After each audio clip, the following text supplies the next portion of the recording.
Can't you people see that? It's imaginary. What's all communication? I mean, McZed, you believe you're the actual descendant of a priest from a temple in Jerusalem. I'm never gonna be able to fucking explain anything. Yeah. One mic on Al.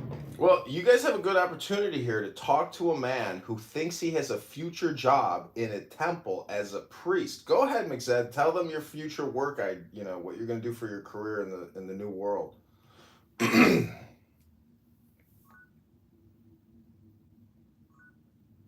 It's a joke, but Well, what do you mean? Everything has an explanation. What are the explanations add to your list of things that exist? So that's the thing, right? That's the thing. They're adding this set of contingent things, right? They're saying the set of contingent things. For example, each member of a set has a property, right? We'll call that property P, right? But you can't infer that the set itself has property P. Every human has a mother. Humanity does not have a mother.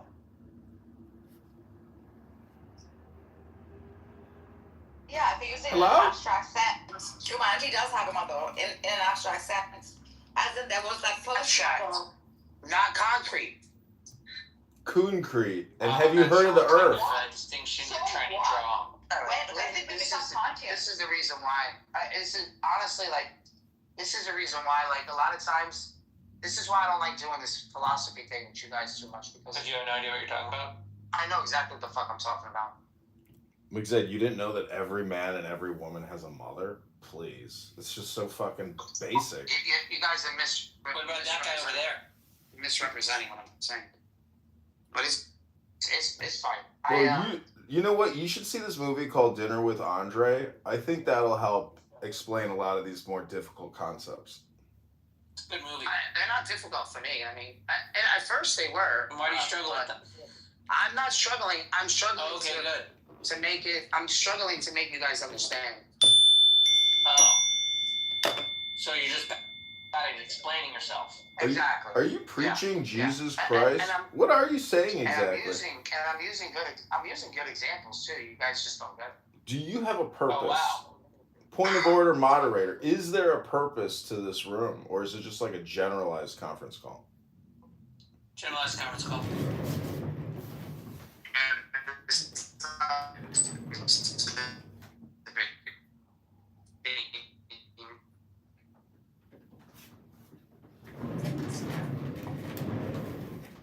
You know what I'm reminded of every time I come to Clown House? Is just how much I love books and just how much I hate people. Don't hate people. They write the books.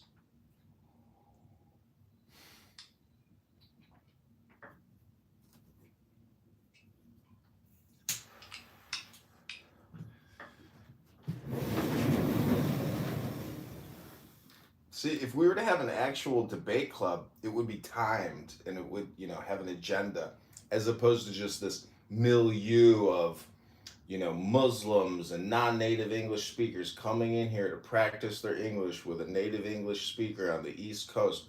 I don't know. Maybe there just wasn't enough time, and this is what happens when there's not enough time, but I don't know. It is a conference call.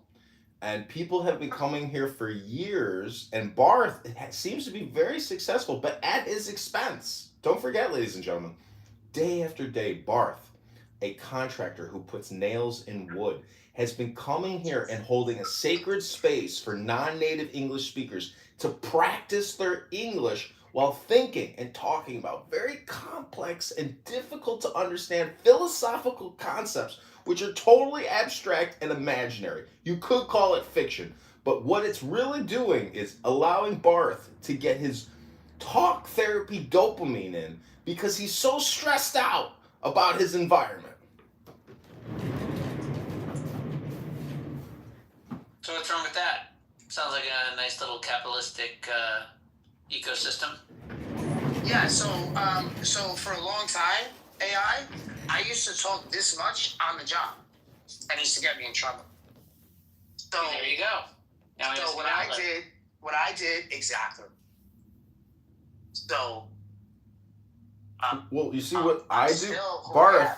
Barth, when I have a conversation, I try to describe a situation accurately because that's what I think a conversation is actually about. Yeah, you spaz out though. That's true. Yeah, you lose control.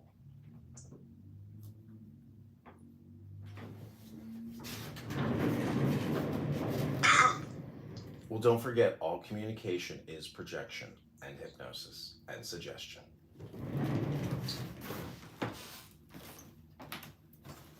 Hypnosis. Yeah, I let you hypnotize me sometimes, and you hypnotized me right when we first met. You were like, you made it your business to talk to me, and you were like, "Do you know what you're doing here? You're doing hypnosis," and then you hypnotized me. Whoa. Yeah, It's effective. it is. It does it pretty well.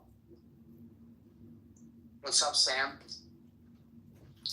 I was just having a little tiff with Mahdi over, the various issues with the Quran. Oh man. Oh, They still won't amend that thing? No, you You guys, sent so many angry letters. you guys are going to be surprised here, but Mahdi, I did not convince Mahdi that there are some problems with the Quran. I was. What? You're never going to believe it. I'm sure you'll get him next time, buddy. Yeah, I just got to keep trying. It's like you keep What chopping. happened here? If you keep chopping down the cherry tree, eventually it'll fall down. You know what I mean? Yeah, that's the spirit. Do you think you're arguing with the errors in the Quran? Would you consider Carlos a non-native English speaker? He's an English speaker. He's native. Yeah, he speaks English occasionally. Yeah, occasionally. Well, what I'm saying is, in all these debate rooms, do you not observe that you are 80% of the time debating non-native English speakers, and they're essentially practicing their English with you? Who? You, Megatron, other American English speakers. You know what I love? You know what I love about Christianity the most out of all out of the other three is that What, dude? I'm gonna just let you know right now. Okay, I'm gonna let you know the strongest argument we have is that there is no word to describe you criticizing a Christian, right? So in other words, it's free reign. You're allowed to say whatever you want about any one of us. There is no name for it. You see, we have names. Yes, it is. We call it the roast. Islamophobe. We have the word Islamophobe. We have the word anti-Semitic. Right? So no one is allowed Crucify. speak this fragile paper mache. Okay, and I want to emphasize on the paper mache parts of those believers, because you know when you're doing a paper mache and you have the balloon and you cut the newspaper and you put it in the glue, right? And you wrap the balloon. This is a paper mache hypnosis script. And they're telling you, breathe fragile, and then the next day they teach you to pop the balloon inside. And then what happens is we're so confident for having the balloon squish the paper mache that as soon as we squeeze it, it crumbles. Whoa. Because it's paper Right? mache. Right? Oh my God, you finally got to a metaphor, right? So now, Right? That's a metaphor. Is that a metaphor? Am I right? Am I right? Right? The Christian part. The He hasn't Christian confirmed that it is a metaphor yet. It's made from titanium.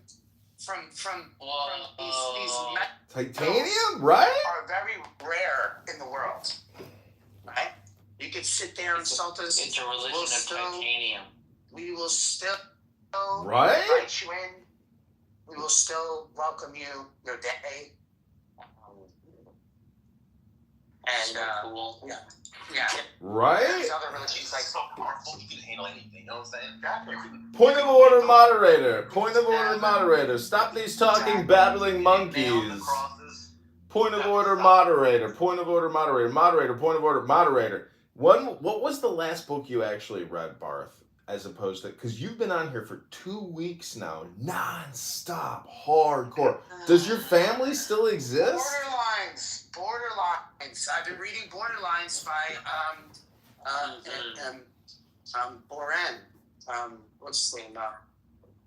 Daniel Boren. Do your days no longer have borders? They just blend right into the next? He's a Russian rabbinical Jew. Well, there you go. That's an answer. He's rabbinical? Yeah, Borders. What makes him rabbinical? I'm actually almost done with it. Yeah. Rabbinical like Caleb? Rabbinical like McZed and Sam? Yeah, he's like, and you know, if you read it, if you look at it, is what this guy looks like, he's like cool, you know? Really? Even though he is a rabbi. He looks like, he looks kind of cool. Well, rabbis can't Looks like fuck. somebody You who's know a that, rabbi. right? Like, rabbis aren't priests. They can I'm fuck. not fucking him. I'm not fucking him. No, they can Whoa. fuck. Oh, they can. They can fuck. Oh. Well, that's good. It's a mitzvah. Good for them. Oh. It is. Also. So I'm just wondering, does this room have any contingencies that I might not be aware of that are operating in the background? Oh. Right? And none of them are concrete. So don't worry about it. Is there a difference between concrete and concrete? Oof. Hey, point of moderation. Right? Yeah. Moderate the point. Could we kick out? Moderator, point of Yeah, we're gonna order. put it down. Yeah, we're gonna. Point of order, moderator. Yeah, we had enough of that. Moderated. Listen, brother, this is what happens, brother. When you step into the bar zone, You gotta have to deal with the moderator.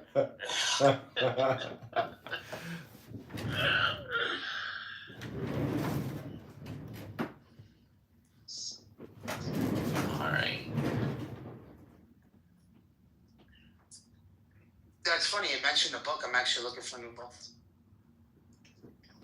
I was actually thinking about finishing one of the older books. I haven't finished yet, but then I don't have it in me. So. Oopsie. My friend is here. Oh my god. A Mazel Tov miracle.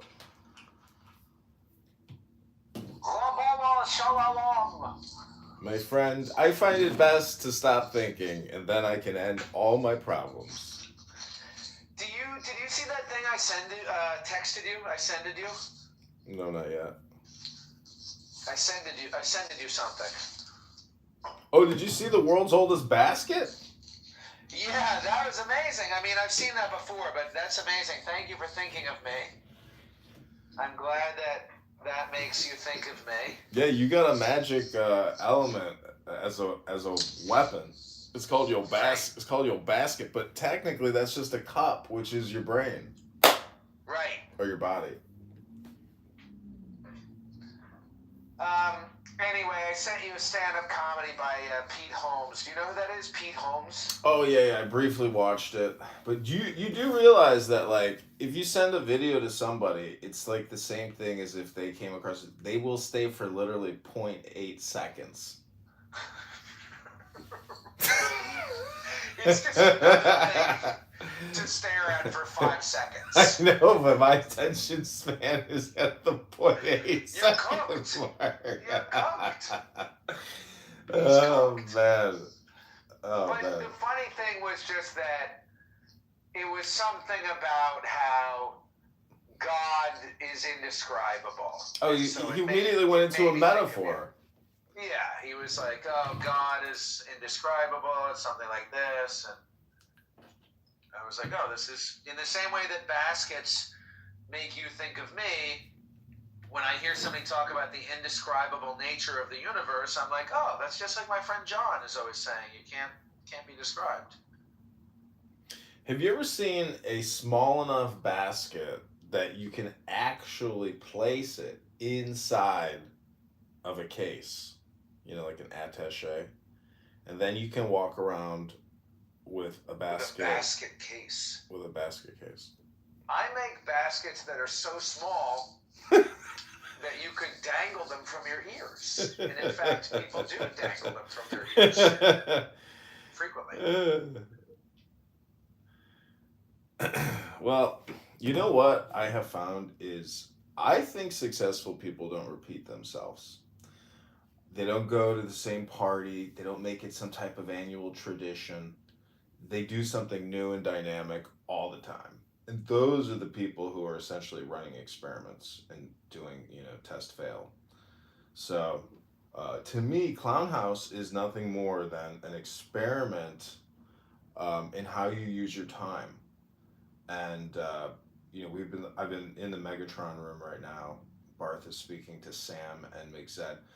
Let's run a similar experiment as yesterday. Yesterday we popped into a room and we listened and we got some statements for some song titles. Let's see if we can find some song titles in the next 15 seconds of Barth. This is amazing. Like, how is it? She's like, that's AI. What? No, it's not. No. Like, no, it's not. You liar. I'm like, no, it's not. She's like, yeah, you can't believe anything on this thing. I'm like, It's I all just a lie. watched 47 back-to-back loving animal videos. You're telling me they're all fake? They're all fake. None of the animals love each other. It's like, You're a boomer now. You're officially yo, I'm just letting you guys know, like, sometimes, like, they pull on your heartstrings. You can't believe Like, anything you these want days. this shit to be real. Like, you want it to be real. Dude, I miss the days when video and photographic evidence was in any way evidence at all, But now Right. it's not at all evidence. There was like a tight window there. Yeah, exactly. We closed that door hard. Yeah, we shut that one tight. See ya. You know what's interesting in the Epstein files? The Miami Police Department investigation, they did a lineup for Epstein. Like, they actually do lineups, I don't know if they get you off the street and they say, hey, you have to go to a lineup, or they pay people to do the lineups. Probably pay people, yeah. Anyways, my friend, What if you get fingered wrong, and what if they pay you $50 to be in the lineup, and then the lady is like, "It was him. He's the killer." Then you have to go get arrested? This was the premise of a movie, by the way. I don't know if you've ever seen that movie. It's called The Usual Suspects.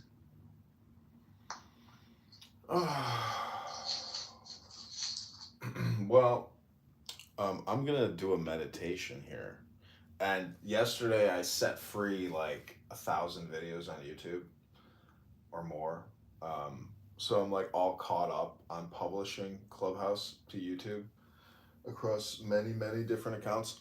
But from now on, I'm just gonna like let my cell phones live stream in 24-hour intervals as opposed to hour intervals, because it's very time consuming starting and stopping. But cell phones have failures. So we're 9 hours into the new recording.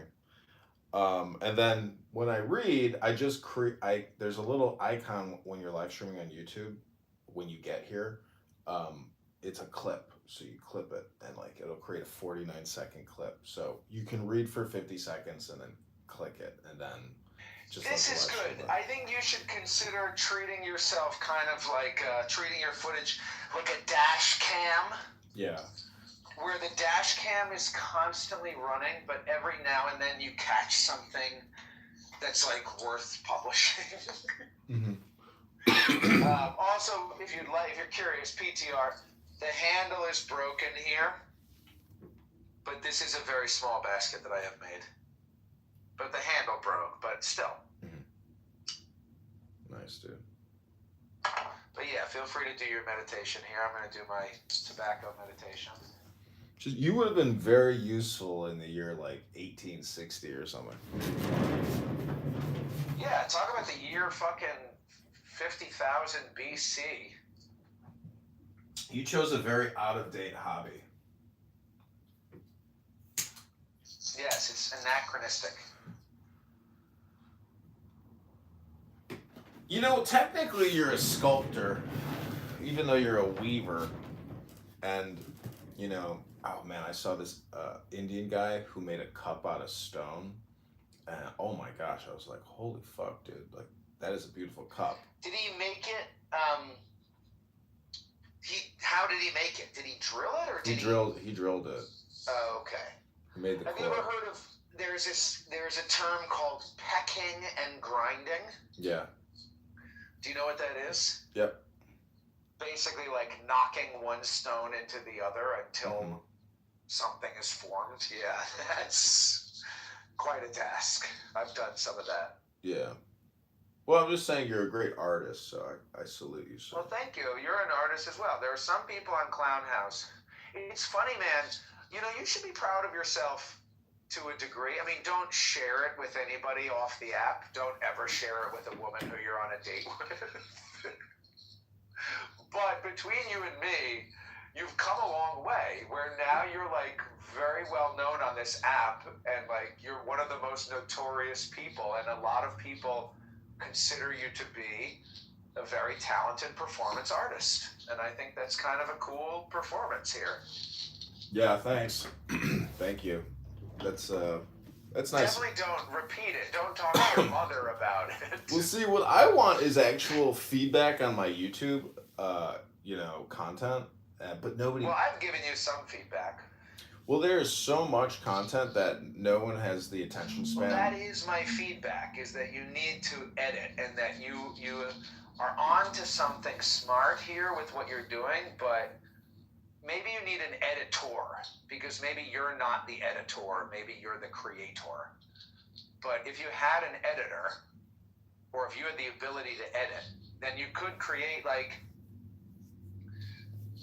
it would take work, and not that your goal is not to make like viral videos, or your goal is not really to, I don't know what your goal is really. It's very Dada. Do you know about Dadaism? Yeah. Dada. Yeah. The thing is, that. I'm looking at this as like, I can't believe this is like what I'm doing with my life. It's pathetic. But well, you gotta have some other stuff. I mean, I like to imagine you're doing. Well, imagine the political campaign was cool. How did that go? Well, the attorney who challenged my petitions gave a public speech to the Illinois State Board of Election, and they referred me to some prosecutor for fraud. So I'm a little upset. Did you do anything fraudulent? No, I didn't. So it's just that they're crooks and they're manipulative gaslighters, and anybody who has, even if you're like a borderline crazy clubhouse person, just because you're an eloquent speaker and relatively charming and charismatic, that they were very threatened by you, and so they automatically reported you as a criminal? Is that what you're saying to me? Well, I've already posted content saying, it's libel, slander, it's defamation, and I'm going to sue this attorney and things like that. So the thing is, I filed for public, I got work to do. Like, I have to log in and like do more research. The whole thing is now I have to do the write-in candidacy. So I have to file another notarized affidavit for the write-in candidacy component, and I will still technically be a candidate. It is an interesting title to have, to call yourself candidate. It's not everybody has ever called themselves a candidate. I really encourage you at some point to run local, do it local, because just like love, it's all geographic. The closer you are to the signatures, the closer you are to getting on the ballot. So I'm not really worried about this content they have created, because I've created so much content against them. This is like their little mini response. But the fact now that I have this like little mind virus sitting in my operating system is, never pleasant to know you have some kind of like, everybody has, outstanding issues, but this is one of those things where I'm just like, this is crazy. Do you ever read novels?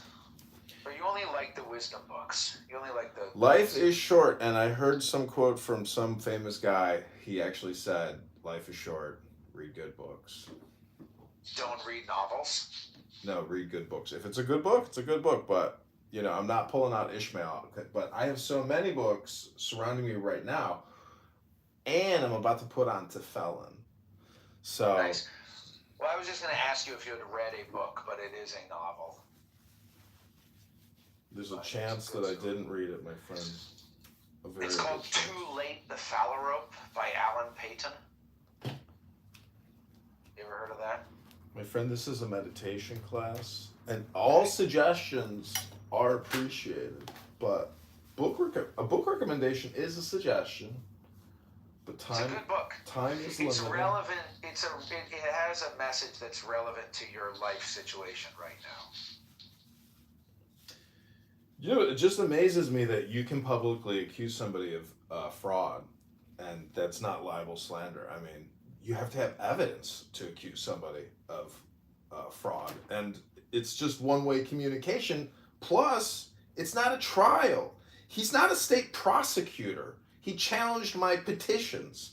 It's as if he's now running for something he's never put his hat in for. You see what I'm saying? So it's a little annoying to me. Anyways, this is just what lawyers do. And I think that's why people get salty. And I know this really wealthy guy. He's still very wealthy. And he told me, don't become a fucking lawyer. He's like, we got enough fucking lawyers. I fucking hate lawyers. And I was like, you know, at the time I was like, well, what the fuck, you know? And now I know that that's just like sour grapes. We actually do live in a world which is very much dictated by lawyers because words are so powerful that they control reality. It's crazy. I had this thought as well. I know this is a meditation class and it's not really a conversation, so I don't know if I'm talking out of turn. But I had this thought, which is like, you know, nobody really wants to grow up to be like an administrator. Like, nobody wants to work at the DMV. Nobody wants to, like, work at City Hall. And then all of the shit in society that's getting fucked up now, like all the illegals who are being ushered through the DMV, like here in Maine, it's been revealed that people are helping illegal immigrants get illegal driver's licenses, even if they can't speak a word of English, because they have illegal translators helping them with the driver's test. It's like such horseshit. And it's like, maybe this is because the administrator job is so shitty. Like, you did work at the IRS or whatever, but so you kind of did a job like this, but like, think of how miserable all your coworkers were who you complained about, all the people who you hated, and your boss or whatever. Like, those are the people who are now running the world. The lawyers and the administrators, essentially. The people who work at the DMV, they're the ones who are stamping the illegals. Well, you're right, and the guy here in Chicago, his name is Giannopoulos, and he likes to do squats in his little tushy tight shorts. He's an F word, big F word. Anyways, that's what they do. I'm telling you, if the whole Democrat Party's entire existence is based on importation of foreigners, and essentially it's always vote organizing. If it's LGBTQ, it's always vote organizing. That's the thing about LGBTQ, which is, to me, it's just it's totally Democrat vote organizing. Same thing with immigrants and displaced, people.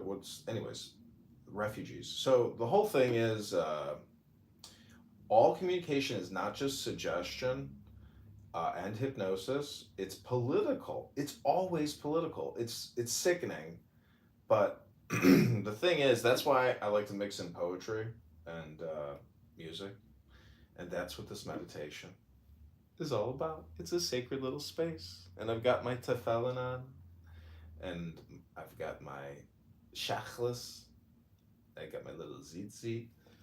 My zitzit just got mixed up with my tefillin, and I had to pick apart the zitzit from my tefillin because they got tied up in a knot. Can you believe that? Is it a metaphor?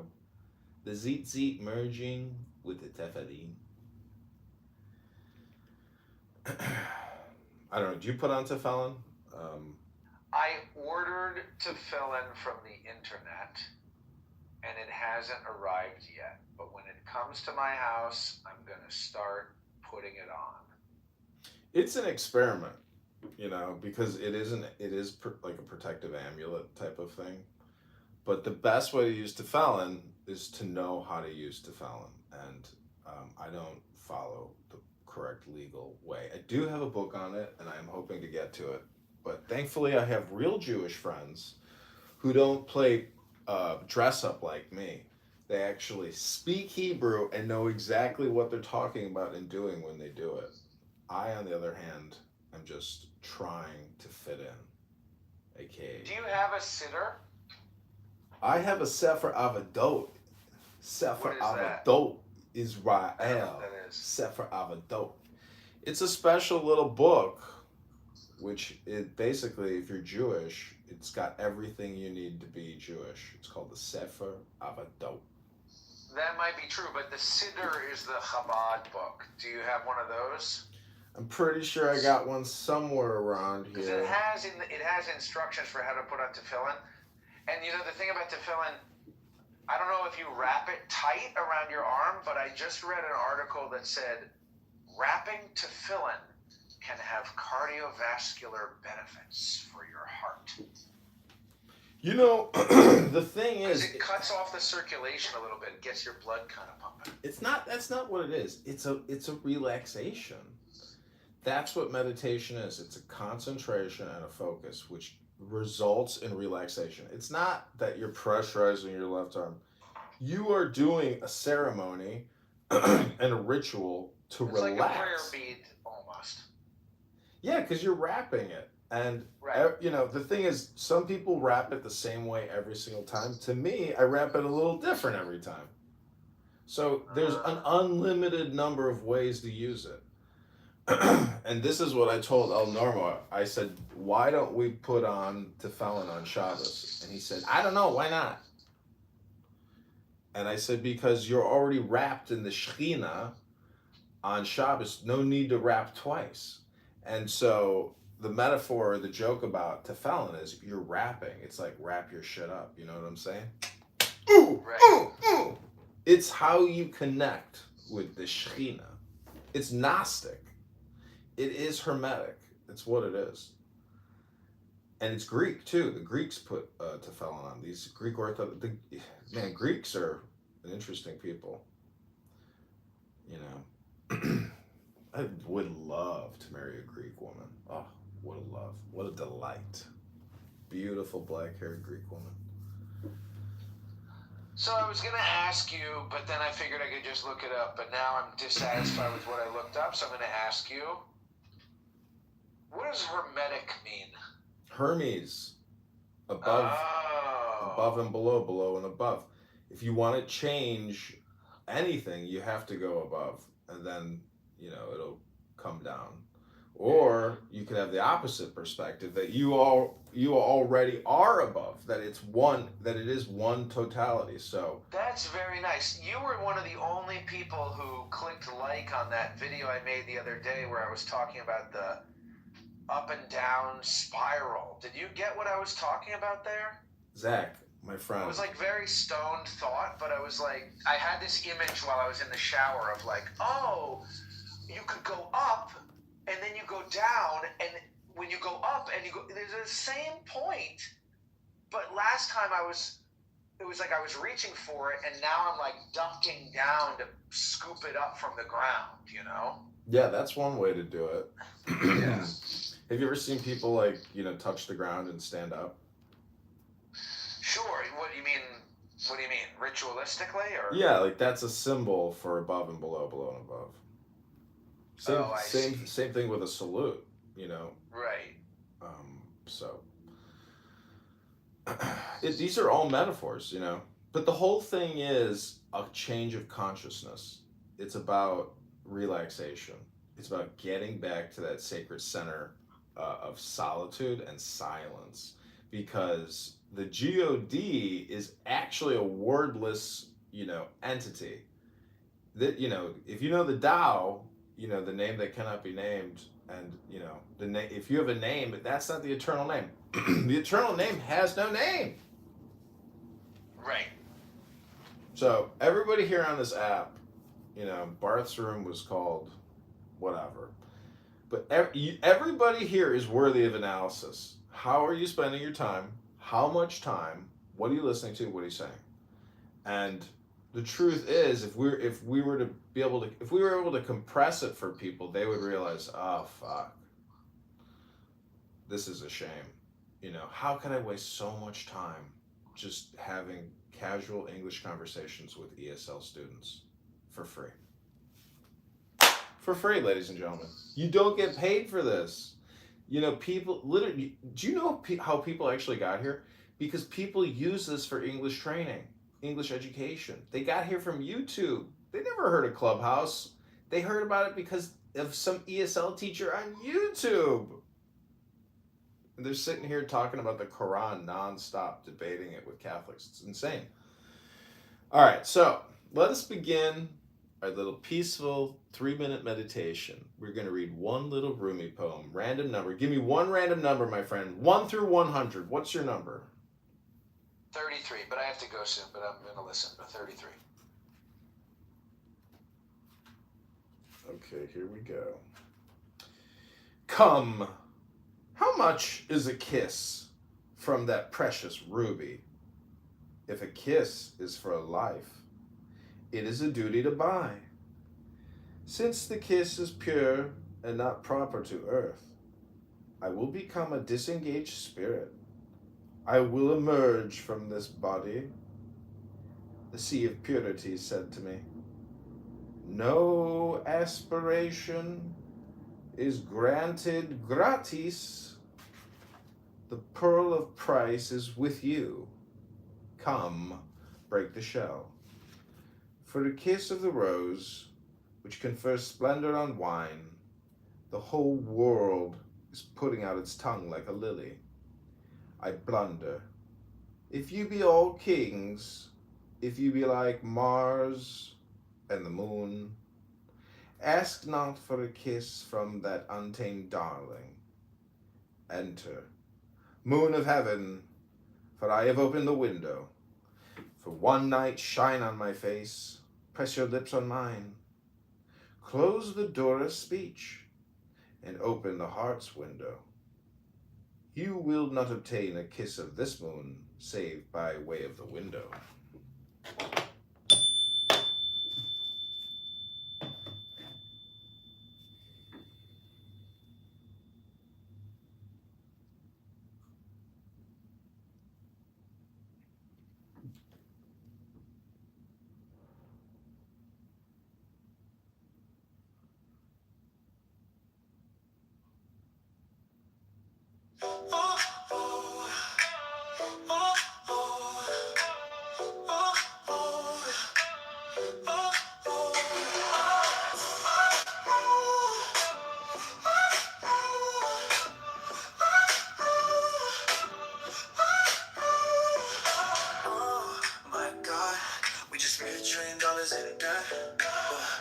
Just too easy.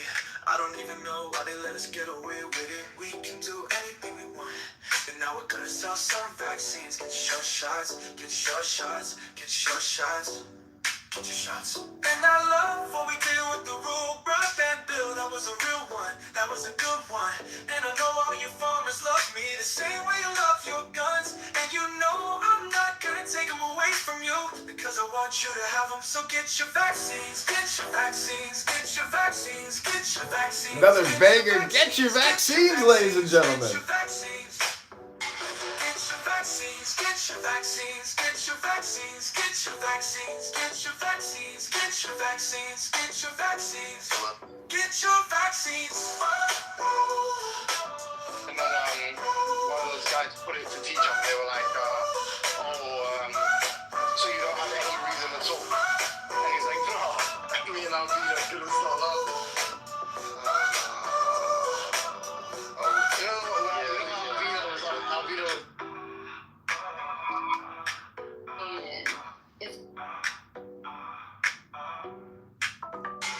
when he went all gay mode on me, I was like,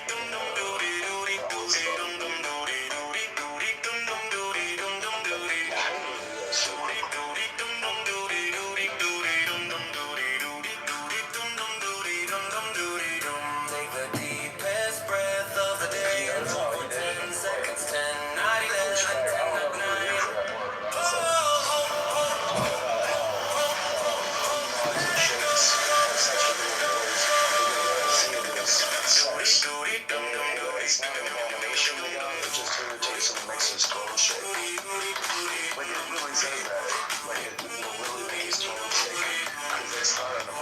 just irritate some.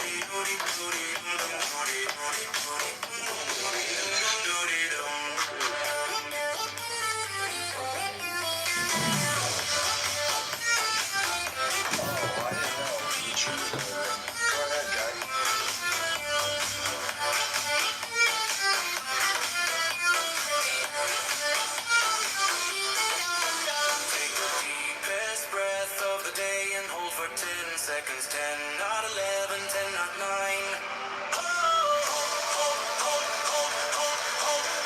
Let it go, go, go, go, go, go, go, go, go. Doody, doody, dum, dum, doody, dum, dum, dum, dum, dum, dum, dum, dum. Doody, doody, dum, dum, doody, doody, doody, dum, dum, doody, doody, dum, dum, doody, dum, dum, doody, dum. Doody, doody, dum, dum, doody, doody, doody, dum, dum, doody, doody, doody, dum, dum, doody, dum, dum, doody, dum.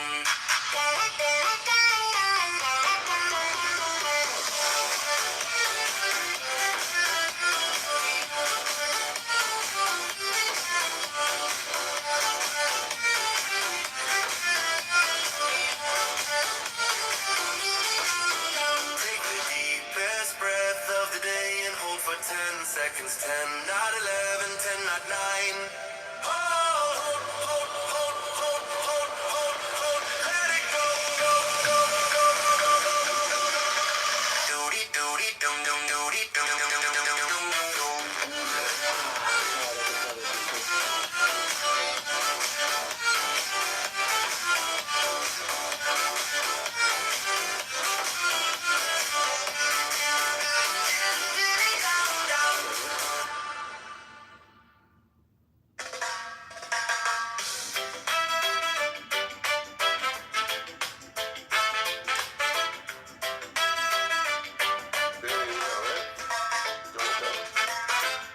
Santa baby, oh my little Santa baby. Santa baby, oh my little Santa baby. Santa baby. Hello? Strike the master chord, draw the flame. You got 5 minutes. You got 2 minutes. Oh shit. Hello? Hello? All right, my talking apes, welcome. I want to talk about Imam Muhammad Tawhidi. We're going to call out Islamic extremism once and for all and put all dogs to rest because these Muslims are using the Quran to hypnotize a lot of different people thinking about all kinds of bullshit. But what they really doing is practicing their English as a second language. So have a little compassion on the people that don't speak English as good as us talking apes. And pretty soon, if enough talking apes talk to enough angry people, all those angry people will become intelligent like the talking apes. And then, when they got intelligence, that was a banger.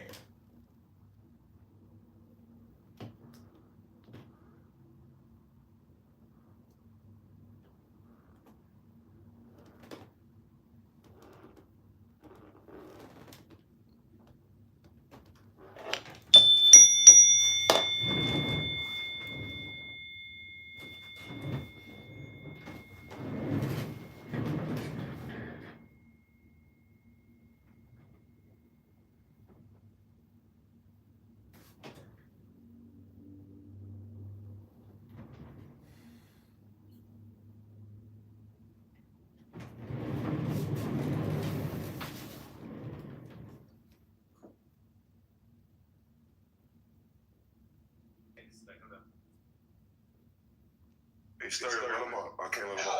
Who's that? What? Dede. Dede? Yeah, okay. Invite to speak.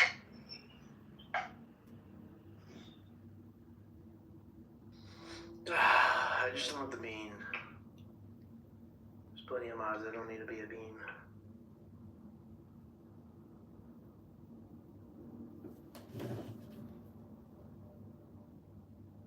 You can always just turn off hand raising and then turn it back on when he's up. Shh, that's a secret move. Don't talk about that. Your boy too cool for being.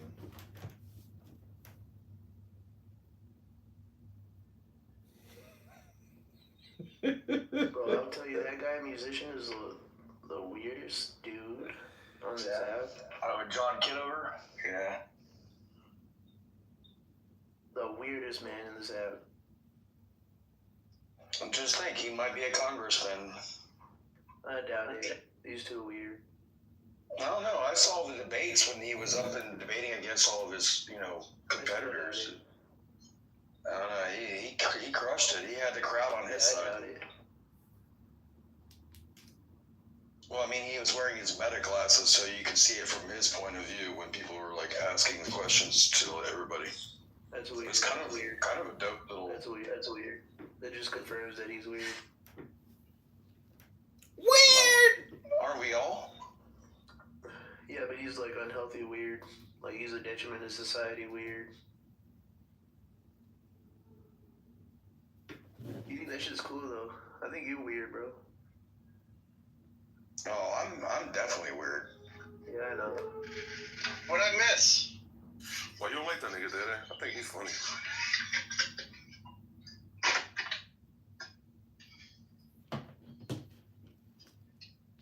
All communication is hypnosis. Oh, and you're reading what he's saying. I know that. That's a John saying if I've ever heard it. Also, that shit has more stuff. Yeah, the more you talk, the further away from the truth you get.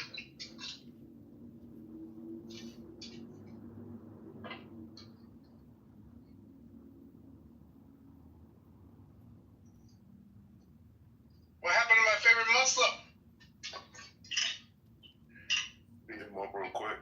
He got really mad because he wanted to talk about Christianity, but he wanted to only talk about Christianity through the lens of the Old Testament. You're a fucking Christian, Strong-J. You fucking fake ass fucking Christian. Does he not know we're in the new covenant? You're not. Yeah, you just shit on Jesus, don't you, Strong-J? You don't give a fuck about Jesus.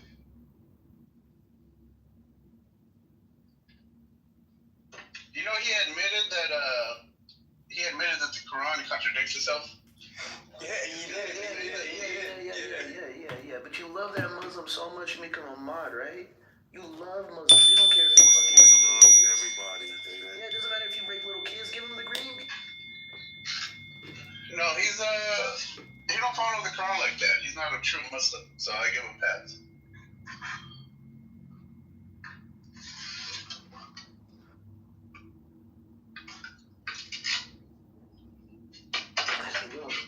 You don't even believe in the Bible, Strong-J. Sean just slap this thing. Phoenix is a.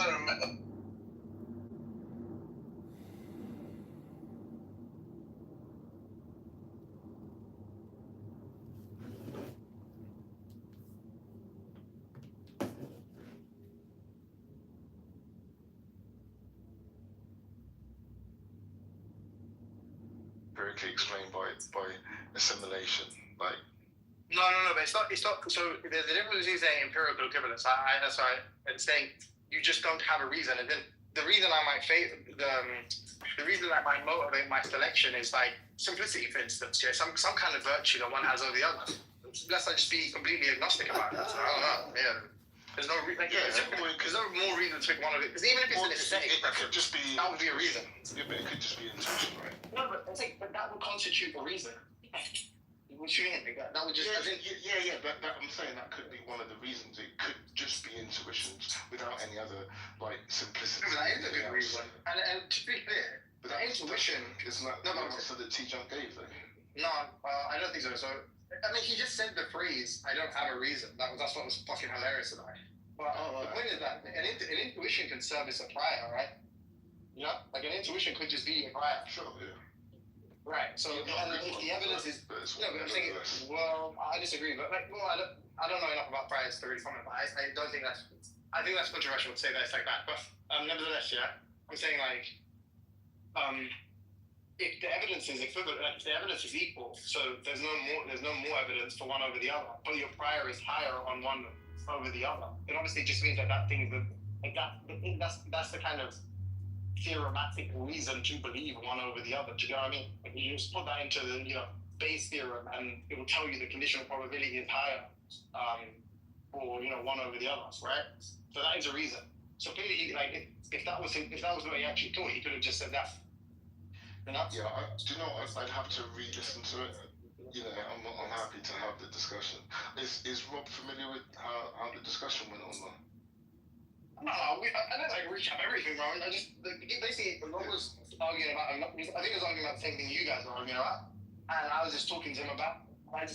He was like, "Oh, if you would agree though, like, if an agnostic or whatever, an atheist or whatever was like an agnostic atheist, sorry, it was just like, I have literally no I can't remember. Just like basically, I just have no reason to believe this. Yeah. He was like, "You would agree that's like ridiculous, right?" I agree with TJ, but I was like, and I told him that story. I was like, "Bro, can you imagine?" I was like, "Bro, Put the author name from Matthew, because they had Hebrew version. It's irrelevant because it's the Greek. It's right. So now, according to Mark, Greek is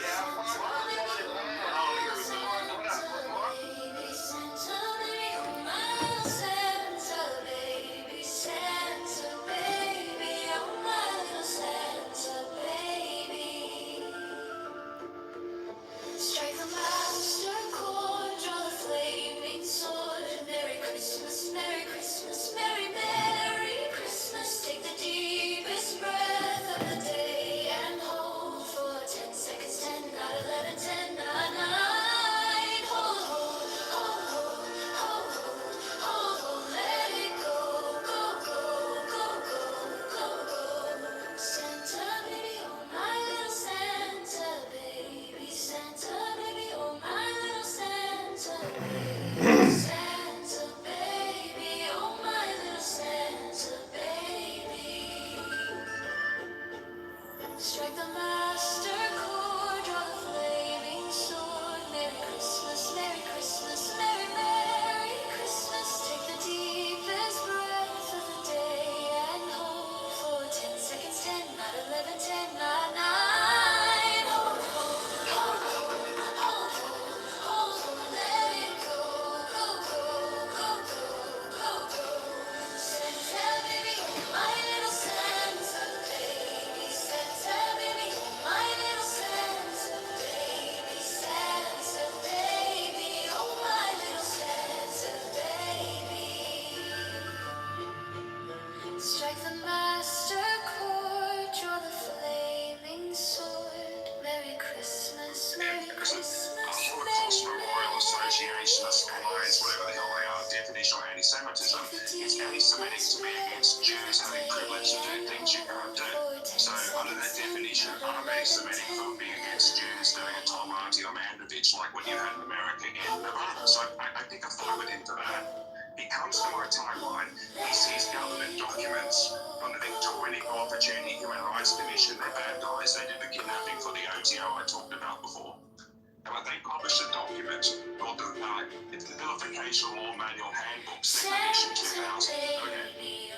I don't need to be read. We're going down really deep rabbit hole. Instead of a stage with on COVID and Epstein, now Luke, I'm going to finish train. And just context, I want to go back and only get 30 seconds to wrap up. Merry Christmas, Merry, Do Merry one, Christmas, because we've been going almost 2 hours here. And we have not necessarily crossed the bridge into this deadline. And so I would love if Luke, if you could wrap that piece up and we'll go back and we'll try and get the train back on track. And I say that just because I feel like otherwise we won't be able to finish the space. Alright, Roger, we'll comply. 20 seconds, under 20. So, 6 of January, which means declare war on the Australian government by saying government documents that say that our consulate and bad comes soon. Take the deepest breath of the day. Guys commit to do something like John Reed and Michael Webb. 10, not 11, 10, not 9. Ha ha! Ian Carroll kicked me from the room. Ha ha! Oh my gosh! Kicked from the room.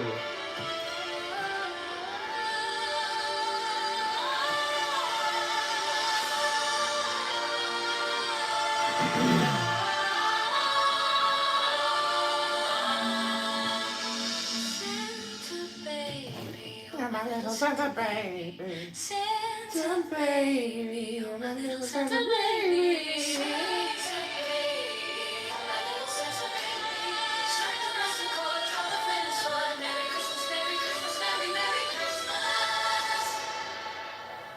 Take the deepest breath of the day and hold for 10 seconds. 10, not 11. 10, not 9. Hold, hold, hold, hold, hold. Let it go, go, go, go, go.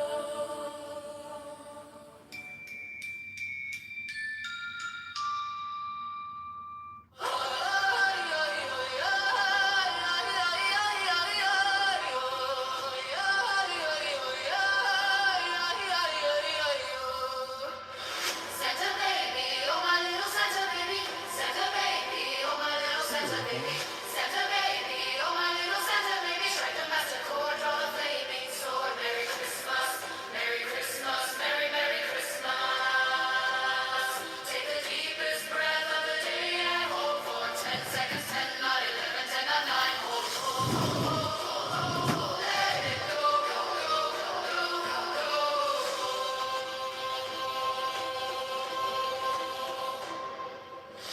Santa baby, oh my little Santa baby. Santa baby, oh my little Santa baby. Santa baby, oh my little Santa baby. Strike the master chord, draw the flaming sword. Merry Christmas, Merry Christmas, Merry Merry Christmas. Take the deepest breath of the day and hold for 10 seconds. 10, not 11, 10, not 9. Hold, hold, hold, hold, hold, hold, hold, hold. Let it go, go, go, go, go, go, go.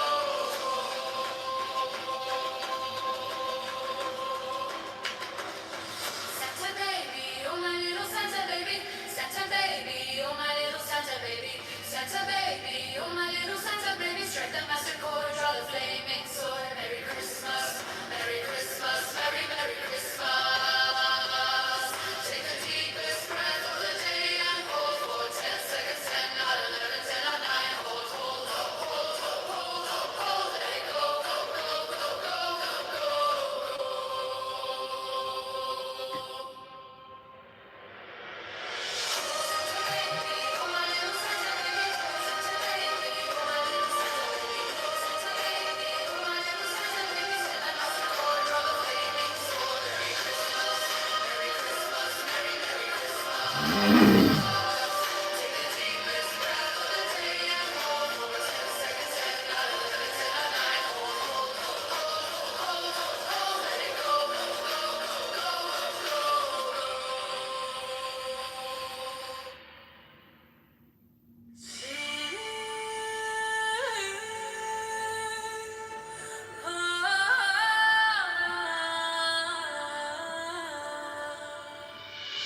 Santa baby, oh my little Santa baby. Santa baby, oh my little Santa baby. Santa baby, oh my little Santa baby. Oh, strike the master chord, draw the flaming sword. Merry Christmas, Merry Christmas, Merry Merry Christmas. Take the deepest breath of the day and hold for 10 seconds. 10, not 11, 10, not 9. Hold, hold, hold, hold, hold, hold, hold, hold. Let it go, go, go, go, go. Santa baby, oh my little Santa baby. Santa baby, oh my little Santa baby. Santa baby, oh my little Santa baby. Strike the master chord, draw the flaming sword. Merry Christmas, Merry Christmas, Merry Merry Christmas. Take the deepest breath of the day and hold for 10 seconds. 10, not 11, 10, not 9. Hold, hold, hold, hold, hold, hold, hold, hold. Let it go, go, go, go, go. Santa baby, oh my little Santa baby. Santa baby, oh my little Santa baby. Santa baby, oh my little Santa baby. Santa baby, oh my little Santa baby. Oh, strike the master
Merry Christmas, Merry Christmas. Take the deepest breath of the day and hold for 10 seconds. 10, 9, 11, 10, 9, 9. Hope, hope, hope, hope, hope, hope, hope, hope. Let it go, go, go, go, go, go, go, go.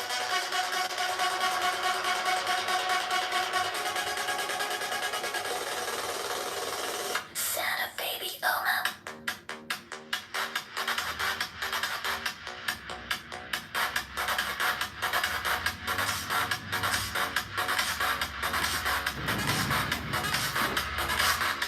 Santa baby, oh my little Santa baby, Santa baby, oh my little Santa baby, Santa baby, oh my little Santa baby.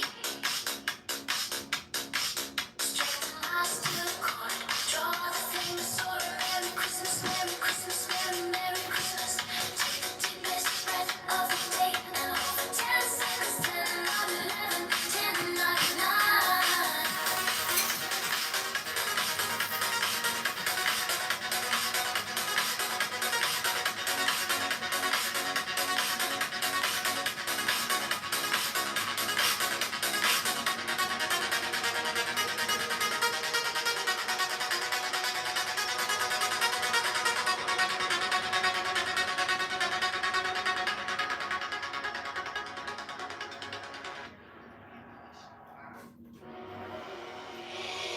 Santa baby, oh my little Santa baby, Santa baby, oh my little Santa baby, Santa baby, oh my little Santa baby. Strike the master chord, draw the flaming sword. Merry Christmas, Merry Christmas, Merry Merry Christmas. Take the deepest breath of the day and hold for 10 seconds. 10, 9, 11, 10, 9, 9. Hold, hold, hold, hold, hold, hold, hold,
Santa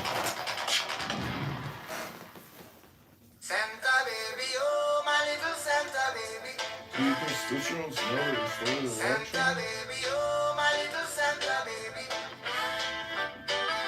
Santa baby, oh my little Santa baby.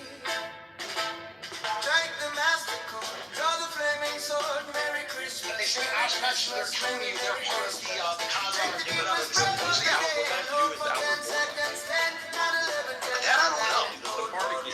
What kind of Jew is Alejandro Mayorkas?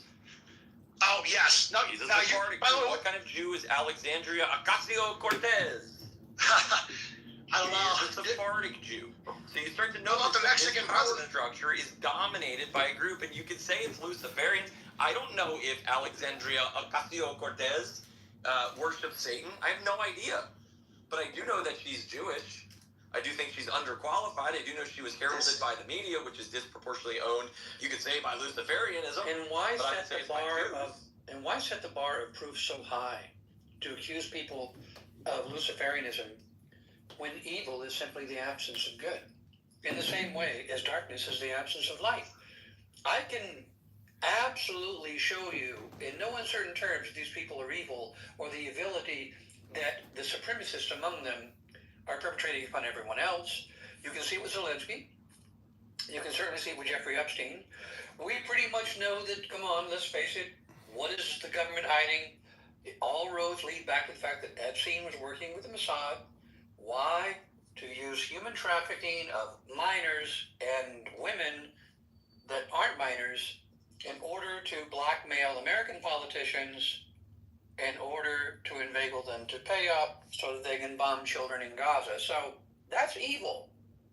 If they didn't do the little Luciferian rite before all that happened, it would be no less evil.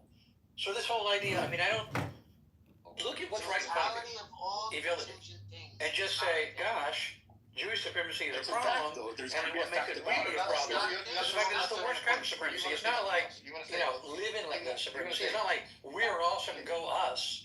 It's go us at your expense.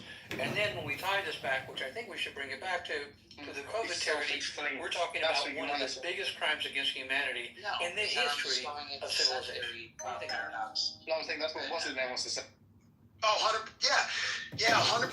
It's like, yeah, it really does just come down to good and evil. Like you said, it's people who think that raping kids is okay and just stealing and tricking everyone. And then there's people who just, want to work hard, and just kind of make it through life. And that's it. And they can call themselves both of those groups, whatever they want. Like, a lot of the rabbis were against Sabbatai Zevi when he formed. Anyone can start a Christian religion and say it's Christianity and just say, oh, well, we rape kids in this sect of Christianity. What do Zevi and let's say the Church of Satanism, and also, some of the pieces of the Talmud that suggest that it's okay to kill all the goyim if they get in the way of the Jews, or to lie to those that stand in the interest of Jewish supremacy. Do you notice a weird overlap between those two things? I do. Here's what I don't know that I would like to know, I guess, from Jews themselves is how many Jews, like what percent of the population of Jews do you think believe in the Talmud? I got something to say here. The implication of every single Jew that's had a bar mitzvah believes in the Talmud, because that's where the bar mitzvah comes from. And even the ones that claim they're atheist, agnostic, whichever, it's funny how all of them have been bar mitzvah. Why do you think that is? Yeah, no, 100%. Because you just explained it. It's like, and to me, I view the Talmud as like Babylonian Satanism and witchcraft. That's what I view it as. But if you view it as that thing, and it's literally the book that's revered by this Jewish culture as part of their holy text, is that kind of weird to not connect those two dots more directly? No, hey, that's fair. That's if most Jews, like you said, if the bar mitzvah thing, if that's part of the Talmud Jew, and I think most Jews do that, then that's fair down. Yeah.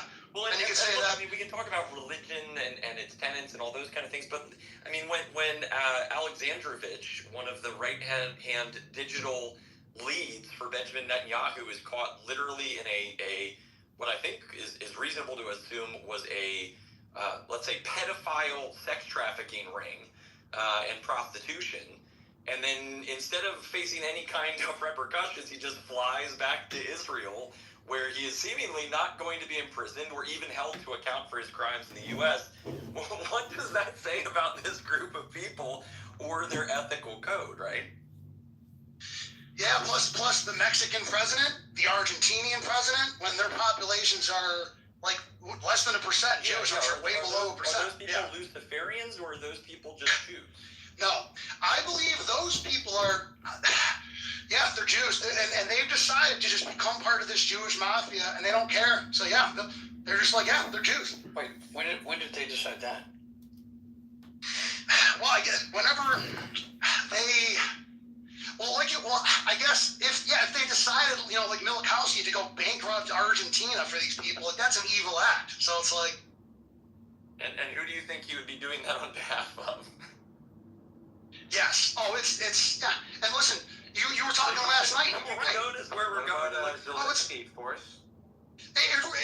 Yes, they are all. You can say Jews run everything, and that's a true statement. And I can say that because you look up on Wikipedia, it says Jew, so that is true. My argument is that I'm trying to separate, because I think a lot of people, like you said, we got to talk to the masses who, when they think of Jews, like especially Christian kind of MAGA type people, they're thinking of the ancient Israelites that God helped get out of black magic, ancient Egypt, and free them. They're tying Jews to that people, and I think people need to know that. Just out of curiosity, why would they tie? If they have a very biblical view on things, why would they look at it that way instead of looking at it through the traditional Christian lens, which up until Vatican II and the Scofield Bible pretty much taught that it was the Jews who crucified Christ because they were interested in materialism? Oh, interesting. Well, that's first of all, that's a true statement, and that's in the Bible, where it says, Jesus says himself, he says, my kingdom's not of this world. If my kingdom was of this world, I would send my servants to go stop the Jews from killing me. So he says it in the Bible, Jesus himself. Let's ask the question this way. If you were to diagnose from the last 40 years, so you understand that the West is in duress, that Europe seems like it's falling, that every day we wake up less free than we were the day before. Tell me, with all the different problems, whether it be COVID, whether it be our financial problems, whether it be all the endless wars. So tell me, if you could diagnose the cause, the unifying cause of all of this, like the biggest factor that causes this, what is it? What's that problem? Was that for Ian or me? Oh, well, yeah. In my opinion, of course, I would say it's the dark, the evil, that element, the Satan. Satan's up, Lucifer. But yeah. So, I have heard before. This is a nice evolution. The Knights Templar, and then the Illuminati, the lizard people, the aliens. Now, it is Satan. So we should obviously put Satan on trial. We should go find him. We should have a talk with him. Maybe work with him. Well, there's a temple on Epstein Island that looks awfully like a satanic temple. Listen, I'm making fun of it. Okay. Can I say something real quick? Because the implication of what he's describing is that all Jews are Luciferian. That's what you're basically saying. Every Jew running cover, every Jew who used their power to just go with the program during COVID and murder people, they are all Luciferians. And what you're saying is that all Jews should be looked at as Luciferians until proven innocent at this point. Ian, one sec. So Yiz is requesting again. I don't know if you want to bring up a member of the satanic tribe. You can. By the way, yes, you're welcome to. I just request that you just be respectful. Dave, very quickly, it's a question. Who founded the so-called church/temple of Satan in and around 1966 in San Francisco, Forrest? Do you remember the guy who did that? It was a Jewish man. I know. It was an Anton LaVey. Yeah. Okay. Jewish. So why would the Jew found the temple of Satan? Listen. Because hold on. Truth, let me just say this. If you cannot say who's immiserating you, if you were just so timid about saying what the problem is, I'm only interested in solving problems. Honestly, when I identified this problem, I wondered, is this Promethean? Do I say this and tell everybody, and then, you tie me to a rock for doing so? But I have to say it. And the reason why I have to say it is I think of a little girl standing in the rubble in Gaza with a bomb about to fall down her head, and then it comes down to whether I am virtuous or not. I am protecting my own virtue by calling this out. I do not want, if Edmund Burke is right, that all that is required for evil to prosper is for good men to say nothing. I cannot be one of those people. In order to protect my own moral soul, I cannot be one of those people that says nothing. At the very least, with the price other people are paying, I should at least have the base level of courage just to say it out loud. I mean, it's almost no courage whatsoever. I mean, Truth Teller is doing it every day. So is Ian. And then I ask you, who's responsible for this? Now, obviously, it's Jewish supremacism. Obviously, that's the problem.